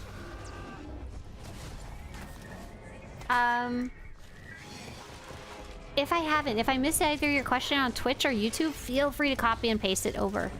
And I'd be happy to answer. I love answering questions. I really, really do. It's the one thing in the world that I actually know about. Okay, I know about lots of things. It's the one thing that I have high confidence in answering, and breadth of knowledge is high. And meanwhile, it Desire has to remind me to do basic things that will make my life more enjoyable while murdering a giant Rancor. Love how you turned off the damage numbers. Nothing worse than a bunch of text flying all over the screen. Apparently a lot of people really like it. I think a lot of people like being able to see that they're actually succeeding at doing a lot of damage and stuff like that. Personally, I find it really distracting, especially when you throw in all the heals and the defensive numbers and stuff like that. But I think more skilled players especially would like it because they can see their skill being expressed through numbers versus just kind of vague. The enemy is dying maybe faster. Be a challenge. Plus, I know people like to see when they get a big crit. Makes them happy in their life. Wow, it just looks like a mess to me. I can't make rhyme or reason of it. Too busy looking at the gibberish you guys post in chat. Best way to learn Sage at level 80. I used a level 80 token. Hey, absolutely, it's going to be the basics guide. Absolutely, just to get you started. And then whenever you're ready to go more advanced, there's links to other guides in there too. Oh, nice crate. You're running a dark side smuggler? That's fun. That's one thing I've never done. I've only ever run one smuggler, and I did it just kind of by feel. It wasn't necessarily particularly light or dark. Bigger number, better number. Hell yeah. Oh, not basics. I'm sorry. Class. Class guide. Here you go. That's what I was looking for. In relation to your title for stream, Pirate PvP, get out there and play with everyone. No, I don't want a PvP for Thursday today. I just want to take it easy. I need to take it easy because I have too much rage in my life right now related to my plumbing. But the rage has subsided into just like defeat. Am I just going around fighting lurkers, or do I have to, am I trying to find a specific one? You know what, here we go. This is what we need. We need a heroic moment for these minor enemies. It would be nice if there was a crit notifier or weak point notifier without having number spam, or even just hit marker for dot ticks. Is that a thing? So dot ticks you can sometimes see on the enemy. Sometimes there's a visual, or sometimes there's a visual on your character, which is kind of cool. Of course, you can also watch the timer just going down. Is there any other games that have a notification of some sort when you get a big crit? I don't really play any other games to a level of skill that I would know that, you know? Oh, sorry, Axel. Axel, you had asked this earlier. I apologize. I did miss it. Is it known when the next expansion drops? So we don't even know technically if they're working on another expansion. So what they've been focusing on, update 7.0, was really messy.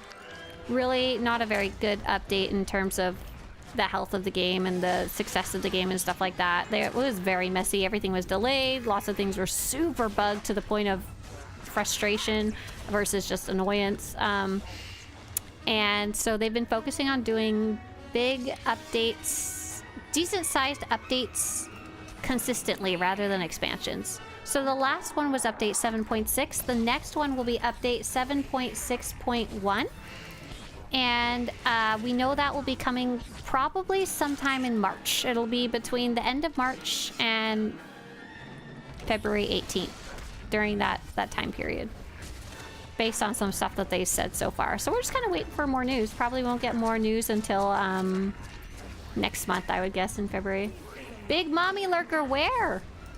Where mommy? Where's the bim? Oh, Black Desert Online used word text for crits and weak point damage. Oh, that's interesting. That is very interesting. Oh, I found Mommy! Mommy has arrived! Pyrian Uit, water slime. That's a great name. If my mom named me water slime, I'd be so happy. In the UI editor, is there a way to split the quick bar in half? No. If you wanted to split it in half, what you'd do is you'd just take a second, you'd reduce one of them to have less slots, like the little boxes, slots, S-L-O-T-S, and you would then put a second bar, because you've got 6 total. You've really got a lot. You'll notice I only have 4 showing right now, and they're half empty as it is, and I'm playing a level 80 character with, as far as I know, all or most of their abilities already on the bars, you know? But yeah, give it all those extra quick bars will let you do whatever funky stuff you want with some adjusting. I kind of feel good having as a name for a lightning sorcerer. Yeah, great name. Yes, thank you for writing down the description, Omen. Appreciate it. I was like, I know how to do it. You just shove things around till they work. Pumpkin says over on YouTube, what are your favorite events to do with your guild and friends? Have a good stream. Hey, Pumpkin, thank you so much. Okay, so I love to do the same stuff that I do with the guild that I'm in is the same stuff I love to do on stream. I love doing group activities where the more the merrier, and no one has to be super, super, super high skilled. Like, I like operations. I love operations, story mode operations with guildmates and with you guys on stream, because it's very fun. It needs a little bit of skill level, a little bit of coordination and stuff like that, and you do learn stuff while you're playing, I think, more than just running around killing random stuff, but not... The chances of not being able to succeed are very low. I like doing world bosses with you guys because they're kind of fun and mindless and silly, and you can take such a large group. We've really been enjoying the dark versus light bosses. So we actually do Monday morning operations called community operations where anybody can join, and we do it in 16 person. Starforge server Republic side level 80. Subscribe to the game. And Tuesdays we do whatever the Galactic Seasons objectives are, which are sometimes world bosses, sometimes Sparks of War where we go attack the bases. There's the dark versus light bosses. I think that's it for the super large activities. Otherwise, I don't tend to play too many small group activities anymore. I really liked them a lot more when I was first learning the game, but now not as much anymore. I like the chaos of the large groups, and if I'm playing stuff in small groups, I've been leaning towards other games where there's like stuff I haven't seen before, you know? Oh, saw someone with the name Instagram model. Solid name. I'm supposed to fight something here, but I didn't pay attention to what. Oh, I'm still kicking eggs? Oh my god. Intizar said, in the center of that room is the best tree in SWTOR. Oh, I didn't even... Did it in here? Or I assume in the other room I was in and I didn't look while I was there. That is sad. That is sad. I do like this room, though. It's pretty cool. With the watchtowers and stuff. Kick egg. Give dinosaur. Oh, there she is! Adine Edemir, Merciless Bite. Here, we can use heroic moment. There's nothing stopping us. Omelette, delicioso. All your babies.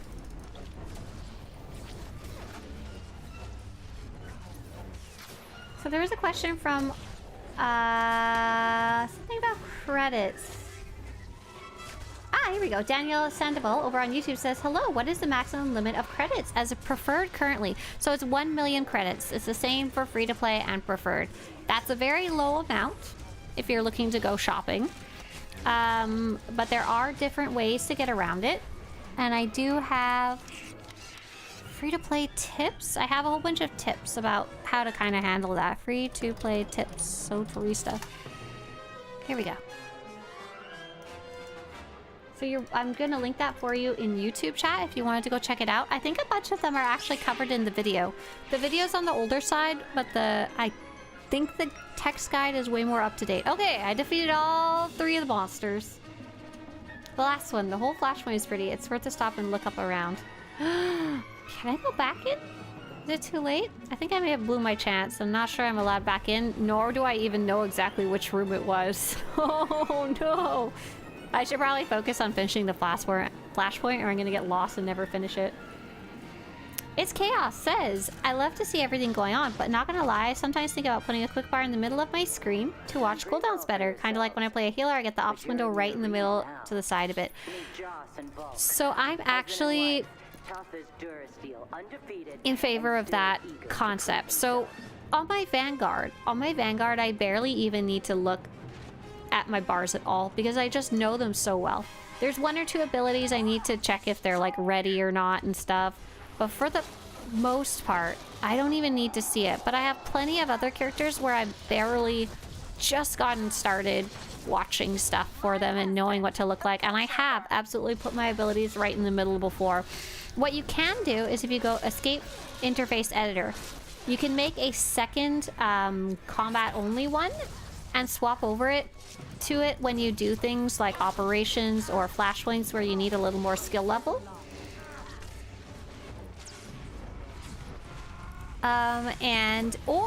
Or another thing that I like to do, even like with a just kind of normal interface like this, sometimes I really want to look around. Try pressing Alt-Z and, you know, take a second. Look at the moon. Look at the Milky Way! Oh, that's the Rishi maze. That's not the Milky Way. Alt-Z will allow you to temporarily turn off your interface to look around. That's what I like to do. I like to do that in pretty much every game I play. Yeah, this fight is a very long fight. Ever have your entire UI vanish in a Flashpoint? Yeah, sometimes the UI just has a little temper tantrum and wanders off. You know what happens. When that happens, you press Control U. Control U resets the UI for you. If I complete an operation, says Alias, for example, Shadow Revan operation, can I play it again? Yes, all operations are replayable. All operations are replayable. The story related to them is usually one time, but the operation itself is repeatable, which is great. We love them. We love them. Is this the Shea Vizsla Flashpoint? Yes, it is the Shea Vizsla Flashpoint. Oh, we've gotten into minor spoiler territory, haven't we? I'll be careful. Is there a agreed upon meta classes? Yeah, let me point you in the right direction of that. So there is... Every class is fine. There's no class that's going to be terrible, if that makes sense. Let me copy paste this over for you, because it's not very easy. I'm unfortunately not able to copy and paste the information to go with it, but that's something you can take a look at. That's called the Parsley charts, where people have uploaded some of their fights and stuff like that, and it helps you kind of take a look and see who's highest in those charts. But there's still missing information, because that doesn't include... Some classes are going to be better for certain fights, regardless of the damage. Some classes are better at damage for multiple enemies, and that does not show up well on the charts. It's pretty much hard to measure, if that makes sense. Oh my goodness, they're still going. Pew, pew, pew. You're doing it wrong.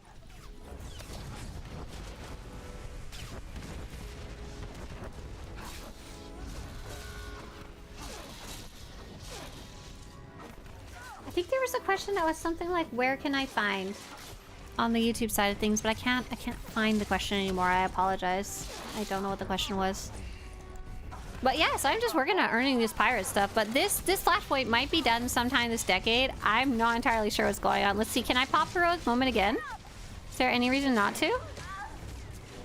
Oh. Stuns is a reason, I guess. Oh, the enemy went away. I'm just gonna stand in the bad stuff, and if they can't heal me through it, to be honest, is not my problem. Okay, Heroic Moment seems to be helping. Seems to be making things a little faster when I can kick and choke things. They're gonna die at about the same time. I don't know if that's good or bad. But it's happening. No, no, no, no, no, no. Don't put red stuff on the ground. I'm busy murdering. Oh. Goodness gracious. Hey, I got Conquest. Nice. That was a long fight for a story mode fight. Goodness gracious. Okay. I think we're heading to the final boss now. Thanks for the stream. Have a good one, Itcha. Nice to have you here. Yeah, have fun. Have fun playing with your guildmates. Absolutely. Have a good one. Have a good one. Space Australia. Yeah, actually it is kind of Space Australia. They do have that accent. Oh, by the way, for anyone who is in Nexus, for anyone who's in the same guild as me, our guild leader, Coffee, posted something important in the announcements section about something we're gonna do coming up very closely, starting next week, that everybody can participate and help with, and I highly recommend being involved with it. I'm trying to figure out how I can be involved without doing it on stream too much, because I don't wanna say what we're doing. We're doing a guild event. Hey, Gliding. That fight is one of the hardest fights in any Flashpoint, even the latest ones. Oh, is it really? Is it hard because it's long, or is it difficult because you can die? Because I wasn't really in too much danger of dying, but I was doing things like clicking Heroic Moment. I have my companion such a healer, and I'm level 80, and blah blah blah, you know? Hey, Swtorista, this is Rhyme. What is a good way to farm tech fragments? It feels like I'm doing it so slowly, mostly relying on the weekly conquest rewards. That's honestly one of the fastest ways to do it, apart from running operations. Running operations, you'll get tech frags so fast. Run 3 operations and you'll be literally full up on tech fragments, even if they're just story mode operations. If you're not running operations, you're not interested or don't have people to play with, Conquest is really fast, and the idea is you do it on multiple characters if you want to go even faster. I've heard some of you saying the PvP weekly is a fast way to get tech fragments because you get 2,000 of them at the end, but I don't agree that it's fast. It takes forever. It takes forever. But yeah, you don't necessarily have to even win. Oh, that fight was hard because you can get yeeted off the edge. Okay, yes, I have absolutely been yeeted off the edge multiple times in the past, and it made me so angry. Jetty! Ooh. Is my companion standing in the lava? She is, and it's hurting her. There you go.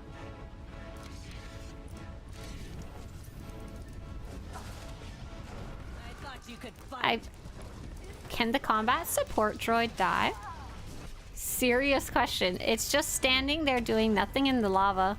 It stopped helping me. I think it maybe got stuck.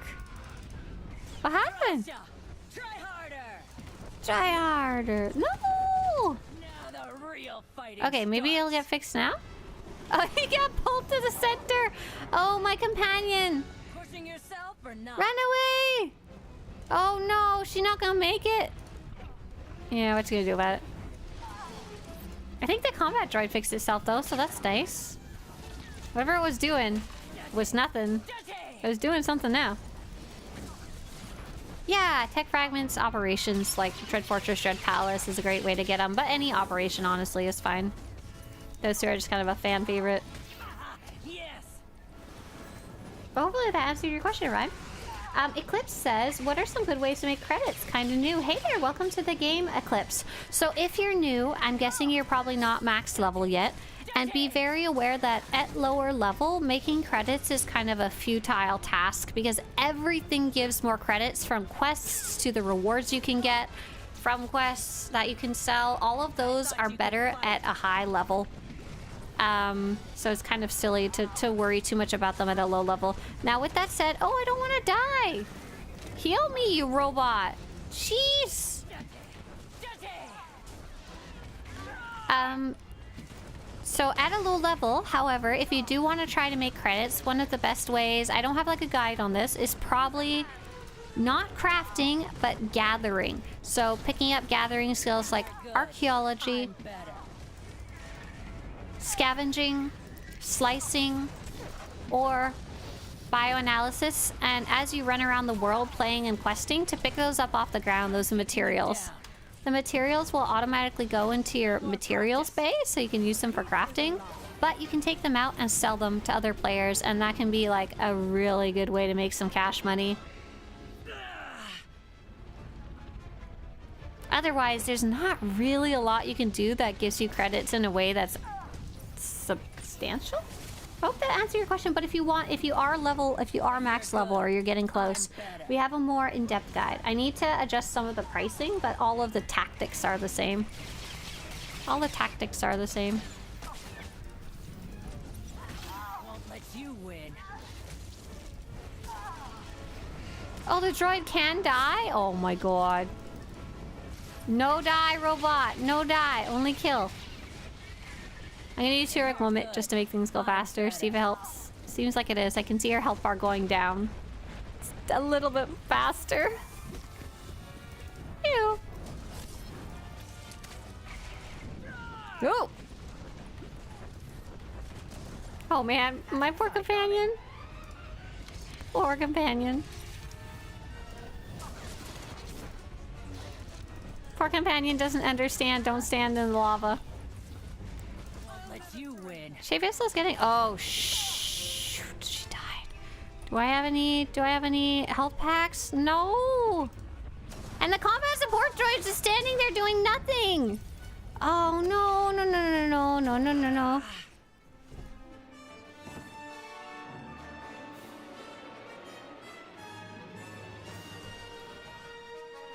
Cranky. Cranky, cranky. But I'm almost done. Oh man, that was rough. The green button is in Ur. I thought I had 14,000 health left. I was trying to save it for later. Okay, I should have at least one more defensive, so let's take a little quick look and see if there's something I don't have in my bars. I wish SWTOR showed you when you went in here which ones were on your bars or not. So I have I have Inure is false health. I should have at least one other one.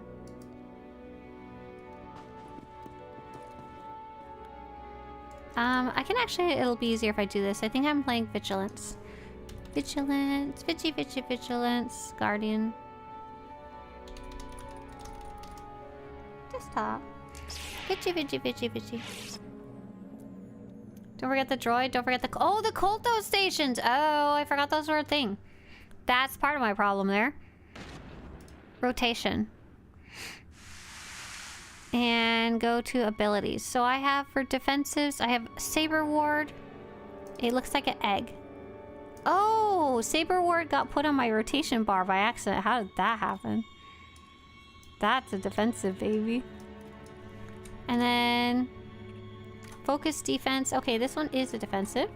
And then Saber Reflect I have chosen. So 1, 2, 3. We're missing one. Saber Ward and your Focus Defense and... Oh, I don't have Saber Reflect. I might as well, right? Oh, it's because I have Mad Dash. Because I like Mad Dash. Okay, sorry. And we'll use the health packs. This is just on one of my random level 80 characters. He technically doesn't even have a helmet on. He's got 320 gear, which doesn't even exist anymore. Oh, hey! We can put the pirate hat on. For now. It's better than nothing. Wallen, are you working on socks? Are you sewing socks or crocheting socks or knitting socks? There's your health gain ability that's called something defense. Yeah, focus defense. I need to be below 70% health to use it. That's why it's like grayed out right now. You Jete, you lady.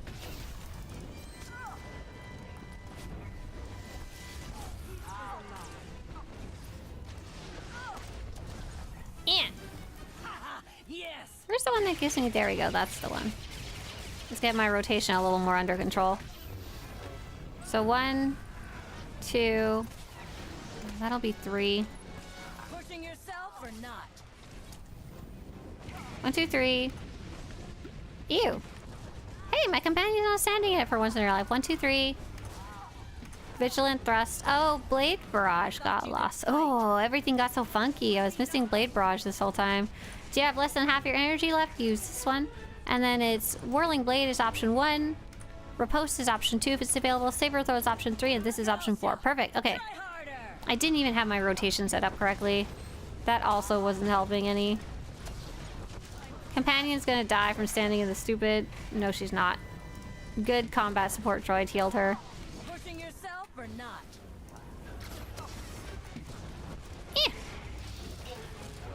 1, 2, 3. 3! 3! 3! Oh no. Let's see, I can try using focus defense now. It should give me a little health.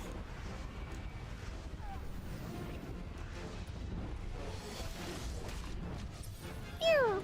Oh, I just got stunned. 1, 2, 3, 4. Oh, she fought that. Oh no. 5. 1 and 2. Woo!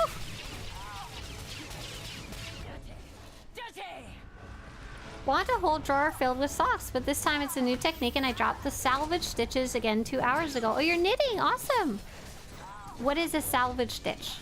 Luckily, I didn't have to start again and lose my yesterday's progress. I've been doing a lot of mending, but I don't have the patience for my frustrations when it comes to knitting or crocheting because I lose my stitches like nobody's business and I get so angry about it. So I've stuck to repairing.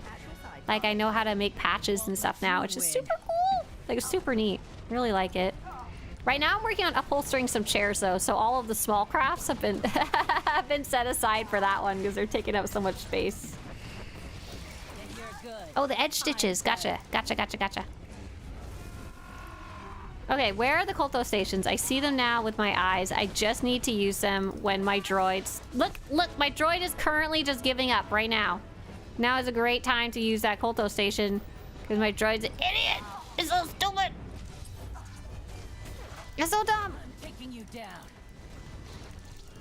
Oh my gosh, she took like half my health with that one hit. Time's over. What is she doing? Okay, come with me, girl. if you want to live. Did she make it out? Oh, she did. Awesome. We're doing slightly better this time. I don't know how much better. We just need to do slightly better so she can die. You're good. Do you have a favorite Star Wars profanity?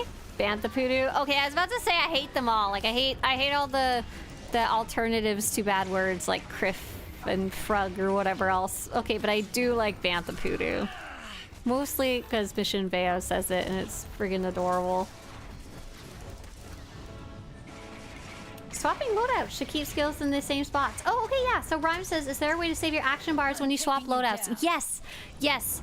If they are changing locations, it's because you are using loadouts wrong. Loadouts are not intuitive how they work, but once you're using them correctly, they will not change. And they will work exactly how you would want them to, in that you click one, and it changes everything back to the way you had it before. You click the other, it changes everything to the way you had it before. And I'll show you how that works in a second if you'd like. I think I have a video about it, but I don't even know what it's called off the top of my head. Okay, we're getting there. We're getting there. Die, die, die! Okay, alright. Perfect, amazing, wonderful. Cool. And that should claim Shea Vizsla's banner. Is that something I do in here? Yes, it is. Pew!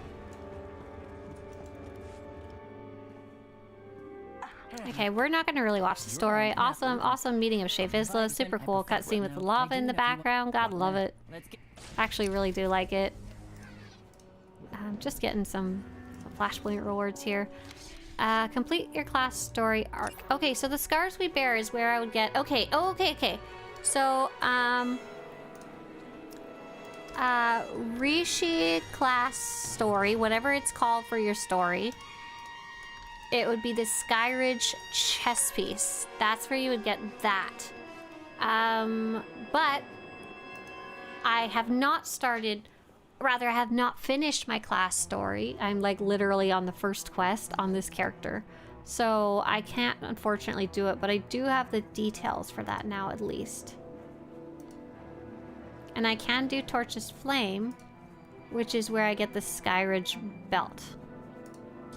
So I'll at least have the information, if not the look, which kind of sucks, but oh well. Can you link your UI to loadouts? No, unfortunately. Oh yeah, let me finish this quick travel and I'll show you how to switch loadouts to make it work properly. Yeah, you can save your keybinds. You can't really save your UI, unfortunately. Like, let's say you want a totally different UI for your healer versus your damage spec, which would be really useful for me. You can't, but you can always just change in your preference, or just swap them manually. Kind of a pain, but better than what we had before, which was literally nothing. Everything had to be done manually. That was a difficult time. Oh boy. So to change loadouts in a way that they get saved, you'll notice right now that I am playing my Vigilance character, and I have a loadout that I made called Vigilance. I have all of these things in my bars, like quick view. You can see I've got some empty slots right here, and I've got these all in order the way that I want them. When I switch over to the other one that I've created, there's my focus build. There's a bit of a timer. And when I switch back to Vigilance, everything is back to the same way it was. Everything's in the right spots that I wanted it. I've got the little empty space right here, and I've got these 5 or so in order. So the way to make that actually work properly is, before you touch anything in combat style at all, create a new loadout. Like, if you're currently happy with whatever you have right now, create a loadout. Give it a name. I'm gonna call it Potato. And then, afterwards, change to whatever second one you wanted to try out. So if I want to make a defense loadout, the first thing I want to do is create a defense potato. We'll call it defense potato loadout. And then I swap over to defense. And then I adjust everything the way that I want it. I don't know, whatever, that looks good. So when I go back to my other ones, they're saved. And when I go back to Defense Potato, it will be saved. After you create your first combat style, or after you've like created it, don't ever use this again. Only ever use your loadouts to swap. That's the other really important thing. Hopefully that explains it. It is so not intuitive how it works.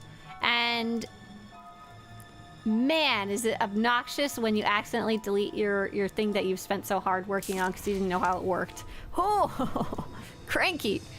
But yeah, loadouts work amazing. I'm really happy with them once you know how they work, if that makes sense. Like, really pleased with how they work. I use them all the time now. Hey there, Elia. Boil them, mash them, stick them in a potato stew. That's right. I accidentally replaced something in my outfitter, says Axel, and now it's gone. I don't remember the name or how I got it. Is there another way to know which one it was or how I get it back? Oh my gosh. No, there is no good way. There's no like log or anything of old armor pieces you had in your outfit. So maybe the only closest thing I would say is try describing it if you remember what it looks like. But if you don't even remember what it looked like, you might as well just start from scratch. There's nothing you can, literally nothing you can do about it. That's sad, sorry. I'm sure you had your perfect outfit and now you don't even remember what it would be, huh? Crafting materials. Okay, so I think I've moved on into the Skyridge armor sets. Except for that one chest piece that would have come from my class story. So this is the Revanites revealed.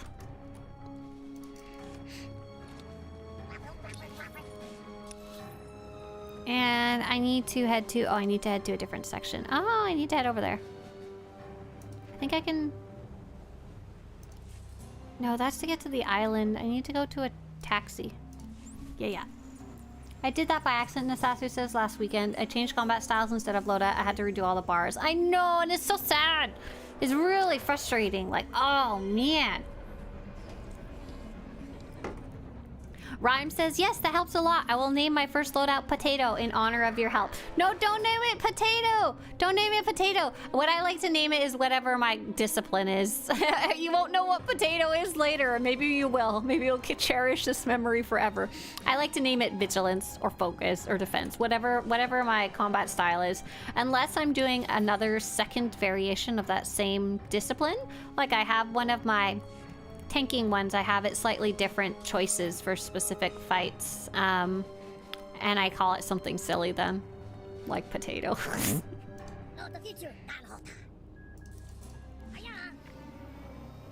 So sad when you do accidentally mix them up. Robin says, for me, it's copying of loadouts and outfits that isn't intuitive. Oh my god, the copying of outfits also works well if you know how it works, and if you don't know how it works, you accidentally kill your entire outfit. I know how it works, and I follow my own guide every time I go to copy an outfit, and I'm still terrified that I'm gonna like delete my all other outfit. Potato heal, perfect. That's what you need. Absolutely. It took me way too long to stop clicking on my combat style. There's no like it feels like right. It feels correct to click these little selecty buttons here, but that's not, no, bad. Only these. Only these.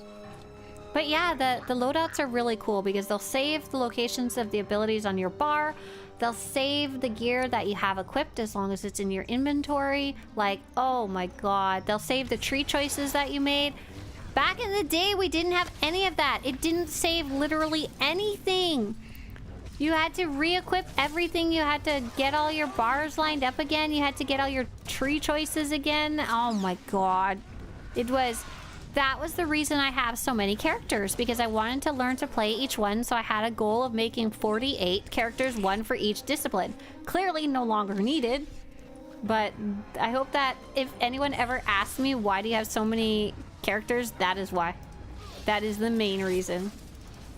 Otherwise I would have combined a whole bunch of them, but we didn't have it easy as the option back in the day. Oh, there's somebody else here doing the quest. That's cool. There's some type of Sith. I'm gonna go do speak to Birdman. Got it. Understood. I speak Birdman, yes. Can you change loadouts mid-operation or flashpoints? Sort of. it's a bit complicated. So you can, on your tree... Oh, that was a lore object. That was not the quest giver. On your tree, pretty much anytime you're not in a fight, you can change these. It's not like... It's very meant to be mobile. It's very much meant to be swapped around between fights and stuff like that, from boss to boss or whatever. Very skilled players will literally sit there and readjust their tree every time they're going into a new fight because they know which ones are going to be more fun and more useful for each fight because they know the fights, you know? Maybe you want to be more mobile, or maybe you need more stun breaker, or maybe you just need pure damage, you know? I don't do a lot of that. I only do it when it's most necessary or someone reminds me. So that's the tree. The loadouts are a bit different because it depends whether you're changing just stuff in your tree, or if you're changing disciplines, or if you're changing combat styles. You can only change combat styles, so like your quote-unquote your class. You can only... I think I got lost. I think I went the wrong way. You can only change that when you are outside of an instance. So you can't be in a Flashpoint or in an operation. Or in a story quest, for that matter, in the middle of a door area, I guess you could say. However, if you're just changing disciplines, you can usually do that inside operations, I think. So you'll notice sometimes when we play, someone will be like, oh, do you want me to switch to tank? If that person has a tank already in their disciplines, they can probably just switch without having to go anywhere during an operation. But for me, when I swap between tank and damage, my damage character is operative class, and on that same character is my tank, which is a vanguard class. So I actually have to go outside the operation to swap it. So yeah, I hope that kind of answers your question. It's not straightforward, but sometimes yes, sometimes no. Mine is, have I played at least every romance option? Now with the date nights, I still miss some. Oh my goodness. I really wanted to learn the class styles, but yeah, I definitely had a goal of play every story at least once, and play some of the stories multiple times if there were specific options that I wanted to see. I have not played all the romance stories, interestingly enough, though. I've never had that be a goal. I guess that's such a... I wouldn't want to play the class stories that many times myself. Story for me is...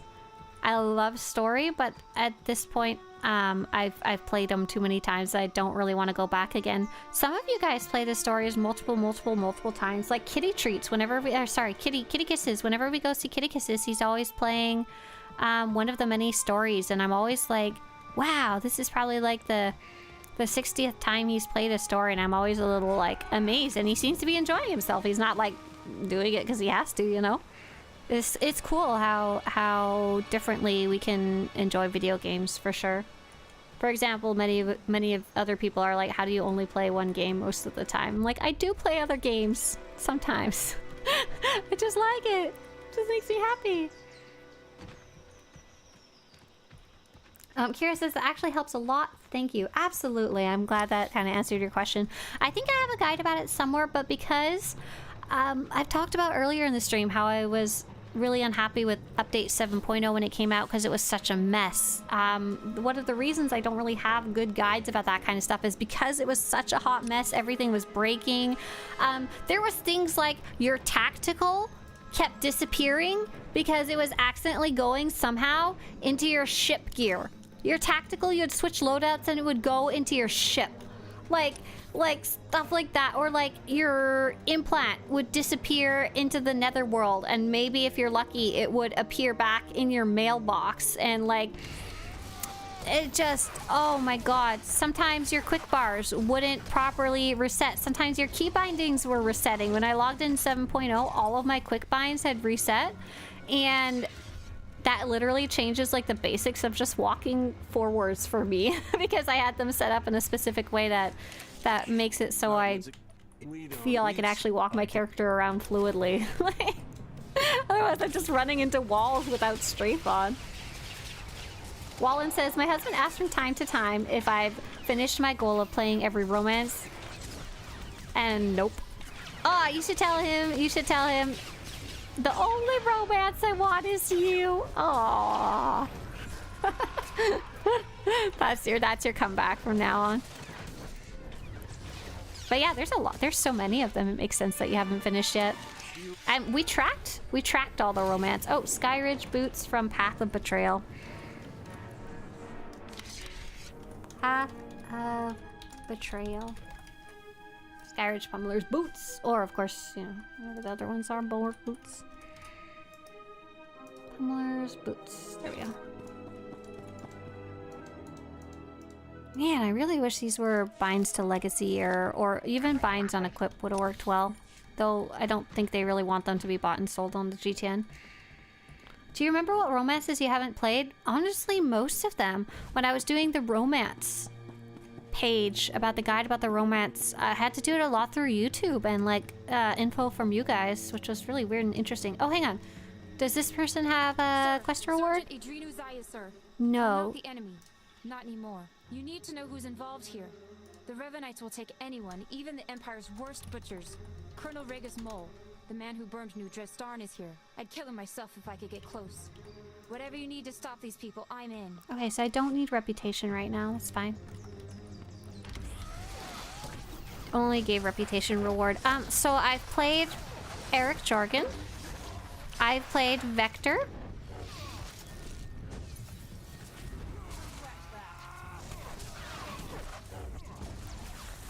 I played Arkin, though that one's very short. I've kind of played Lana Beniko and Theron, bits and pieces. I don't know if I ever like stopped and did it properly all the way through.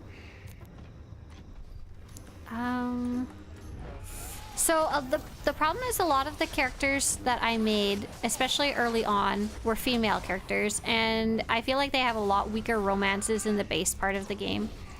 Like I really like Victor. Oh, Andronikos I like on the Inquisitor, but a lot of them are very weak, I found, compared to a lot of the male character female companion romances. So just kind of this awkward situation where I didn't have a chance to do a lot of the better ones. Like Kira is considered a really beloved one. Jaisa, very interesting one, you know. So I haven't played a lot of them for sure. I haven't done Alara, even though I would love to do that one. What am I doing over here? I'm looking for some type of entrance. Enter South Bunka. But you know what? You know what? I think this is actually a great time. Not everyone can be Vet or Jaisa. Right. Exactly. I think this is a good time to cut off my search for gear because it's I gotta get ready for the call that I got earlier. Hopefully the city is coming to inspect the giant hole in my floor and I can actually have a stove again. Thank you guys so much for playing with me today. It's always so much fun to hang out with you guys. I really like it.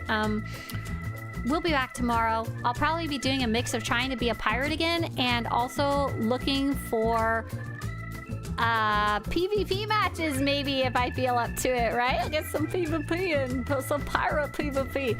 We're gonna go say hi to Kitty Kisses, who I was just talking to, and maybe we'll ask him a little bit about playing the stories.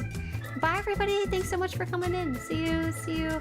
Do you think that developers would ever add a new race? I'm sure they will at some point down the road, but not anytime soon. They got plenty going on already. Bye. See ya.